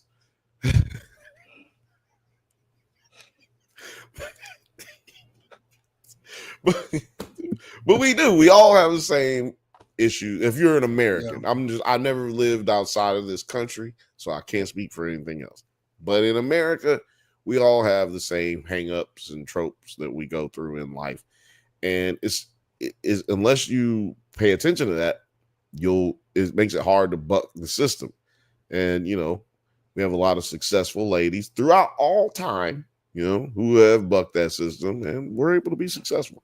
And it looks like we're going to get two characters in this in this show that are going to be successful in their endeavors going forward as hustlers, like Ophelia said earlier, was always hustling going on in this country.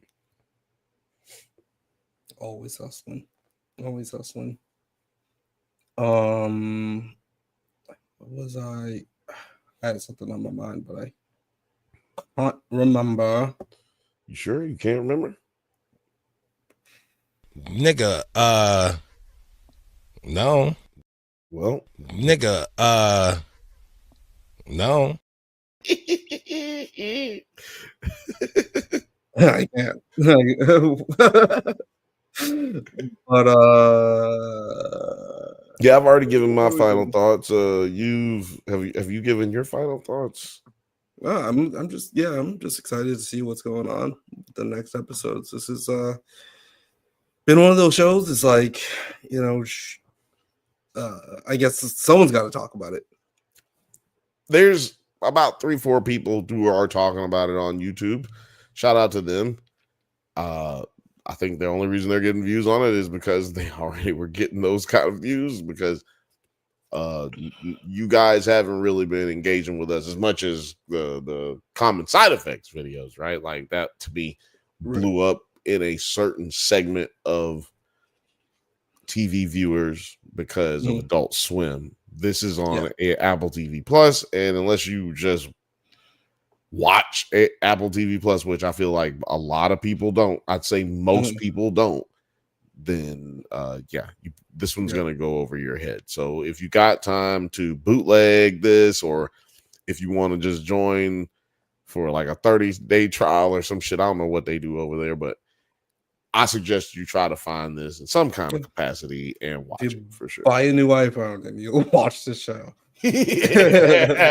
They'll give it to you for like a year or some shit. I don't know. Boy, you better go get that motherfucker right now. Goddamn it. No. I don't believe in panic purchases, so please don't do that.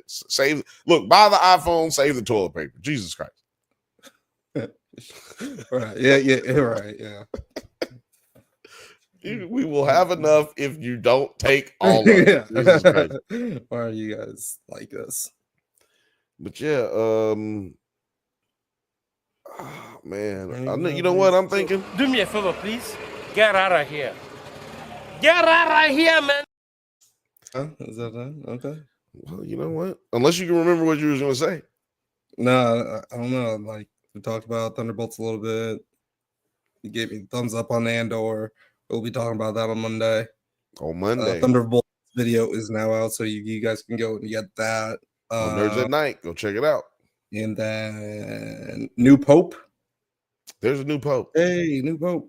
Hey, New Pope. Same hope. New Pope, same hope. Exactly. Yeah, put it in the comments, man, if you're enjoying yourself out there. If you've lasted this long, I know you enjoyed it. Just enjoyed it. Enjoyed it. If you lasted this long, I know you enjoyed yourself. We enjoyed ourselves. It's always fun with you guys. Just like this show, I didn't expect to have fun today, but man, I did. It was good, and we're back on track, y'all. This is episode 70 of the Bantha Bunch Show. This is 9. Oh, wait. This is 9. 9. Where can the people find you?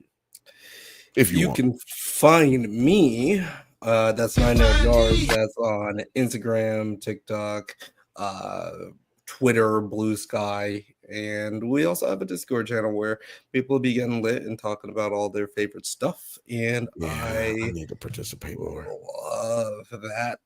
And yeah, I don't know what my next video is going to be. I kind of missed the moment. I got a bunch of scripts, but who knows what I will drop next? Who knows? Affleck a pyramid scheme?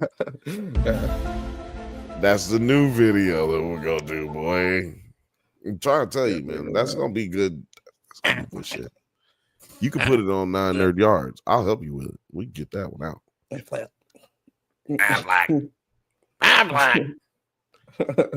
Shout out to everybody who commented. Y'all got to 90 comments today, man. 90 comments. Y'all really knocked it out the park. Let's get to 100 next week, and I'm gonna give out a t-shirt. Let's get to 100 next week. We'll do a random selection of the comments. We get to 100 comments, and we'll give away a t-shirt. How about that, y'all? And you know, y'all can just type 1. Like, let's get the comments up to 100. Deserves a t-shirt or Dailies. I don't know if Dailies has any merch. Yeah. I don't think he has any either. I've only done random drops because you can do it on here. You can do it on StreamYard. So I had no idea about that, but it's pretty cool. Yeah, man. I'll be watching the learn more section when they say learn more. I'll be clicking all that shit. I'm learning more. That's so. But yeah, there's another show. I would love to watch. I'm playing music, but just take your time there. Take your time. I mean, you know what show I'm going to ask you about. Oh, what is it? The Studio. The Studio. The Studio. Look, next week. On Apple TV. Next week, man, how many episodes is it? I'm going to try to just watch all of it. And next week, we'll talk about The Studio. There's like. And we'll talk 8 about. episodes so far, I think. We're going to talk about The Studio. Oh, these started the same week. Yeah, that's what it is. That's what they, because it'll be next episode. The next episode of this show will be episode 8 of Government Cheese will be episode 8. So I'm gonna try to catch up. I'll watch The Studio. I'm gonna pull a Jeff and watch all of it in one fucking day, basically. and then You're gonna have anxiety if you do that because I already have anxiety. I'll just take some gabapentin and I'll be all right. It is super funny, but like, boy, is it very anxiety ridden. I don't want to hear that everyone is in it if I'm not in it. And my homie Eric's not in it, and Marco might be in it. I don't know. But this I'm is a gonna surprising amount of like everyone is in it. This like cameo, everyone is cameo. All the cameos. Is Cameo in it? No. Maybe, who knows? I'm being ridiculous. I'm gonna check it out. We're gonna do that. We'll do a split screen on the thumbnail too. I'll give everybody their equal time. All right. Promise. It'll be a big deal. So make sure you're here next week, 7:15 p.m. Pacific time. If I'm late, it's 7:20 Pacific time. You can also find me on the Drunk Banthas channel and Nerds at Night channel doing the Drunk Banthas podcast every Monday at 8:15 p.m. Pacific time. Everything is p.m. Pacific time because we get it in like that. Please go over to Drunk Banthas channel and watch the Does It Hold Up episode for Spaceballs and the Does It Hold Up episode for The Punisher. Punisher versus The Punisher, 89 versus 2003. It's 2004. It's up over there. Shout out to Vic and shout out to Blake for helping us out with those episodes. Yeah, that's all the things I have to drop. You can go ahead and hit the link in the bottom for the merch and any other damn thing that's down there. Hopefully some timestamps if I'm not too lazy. But I've loved having you here. We've loved seeing you. Have a great rest of your night. Peace.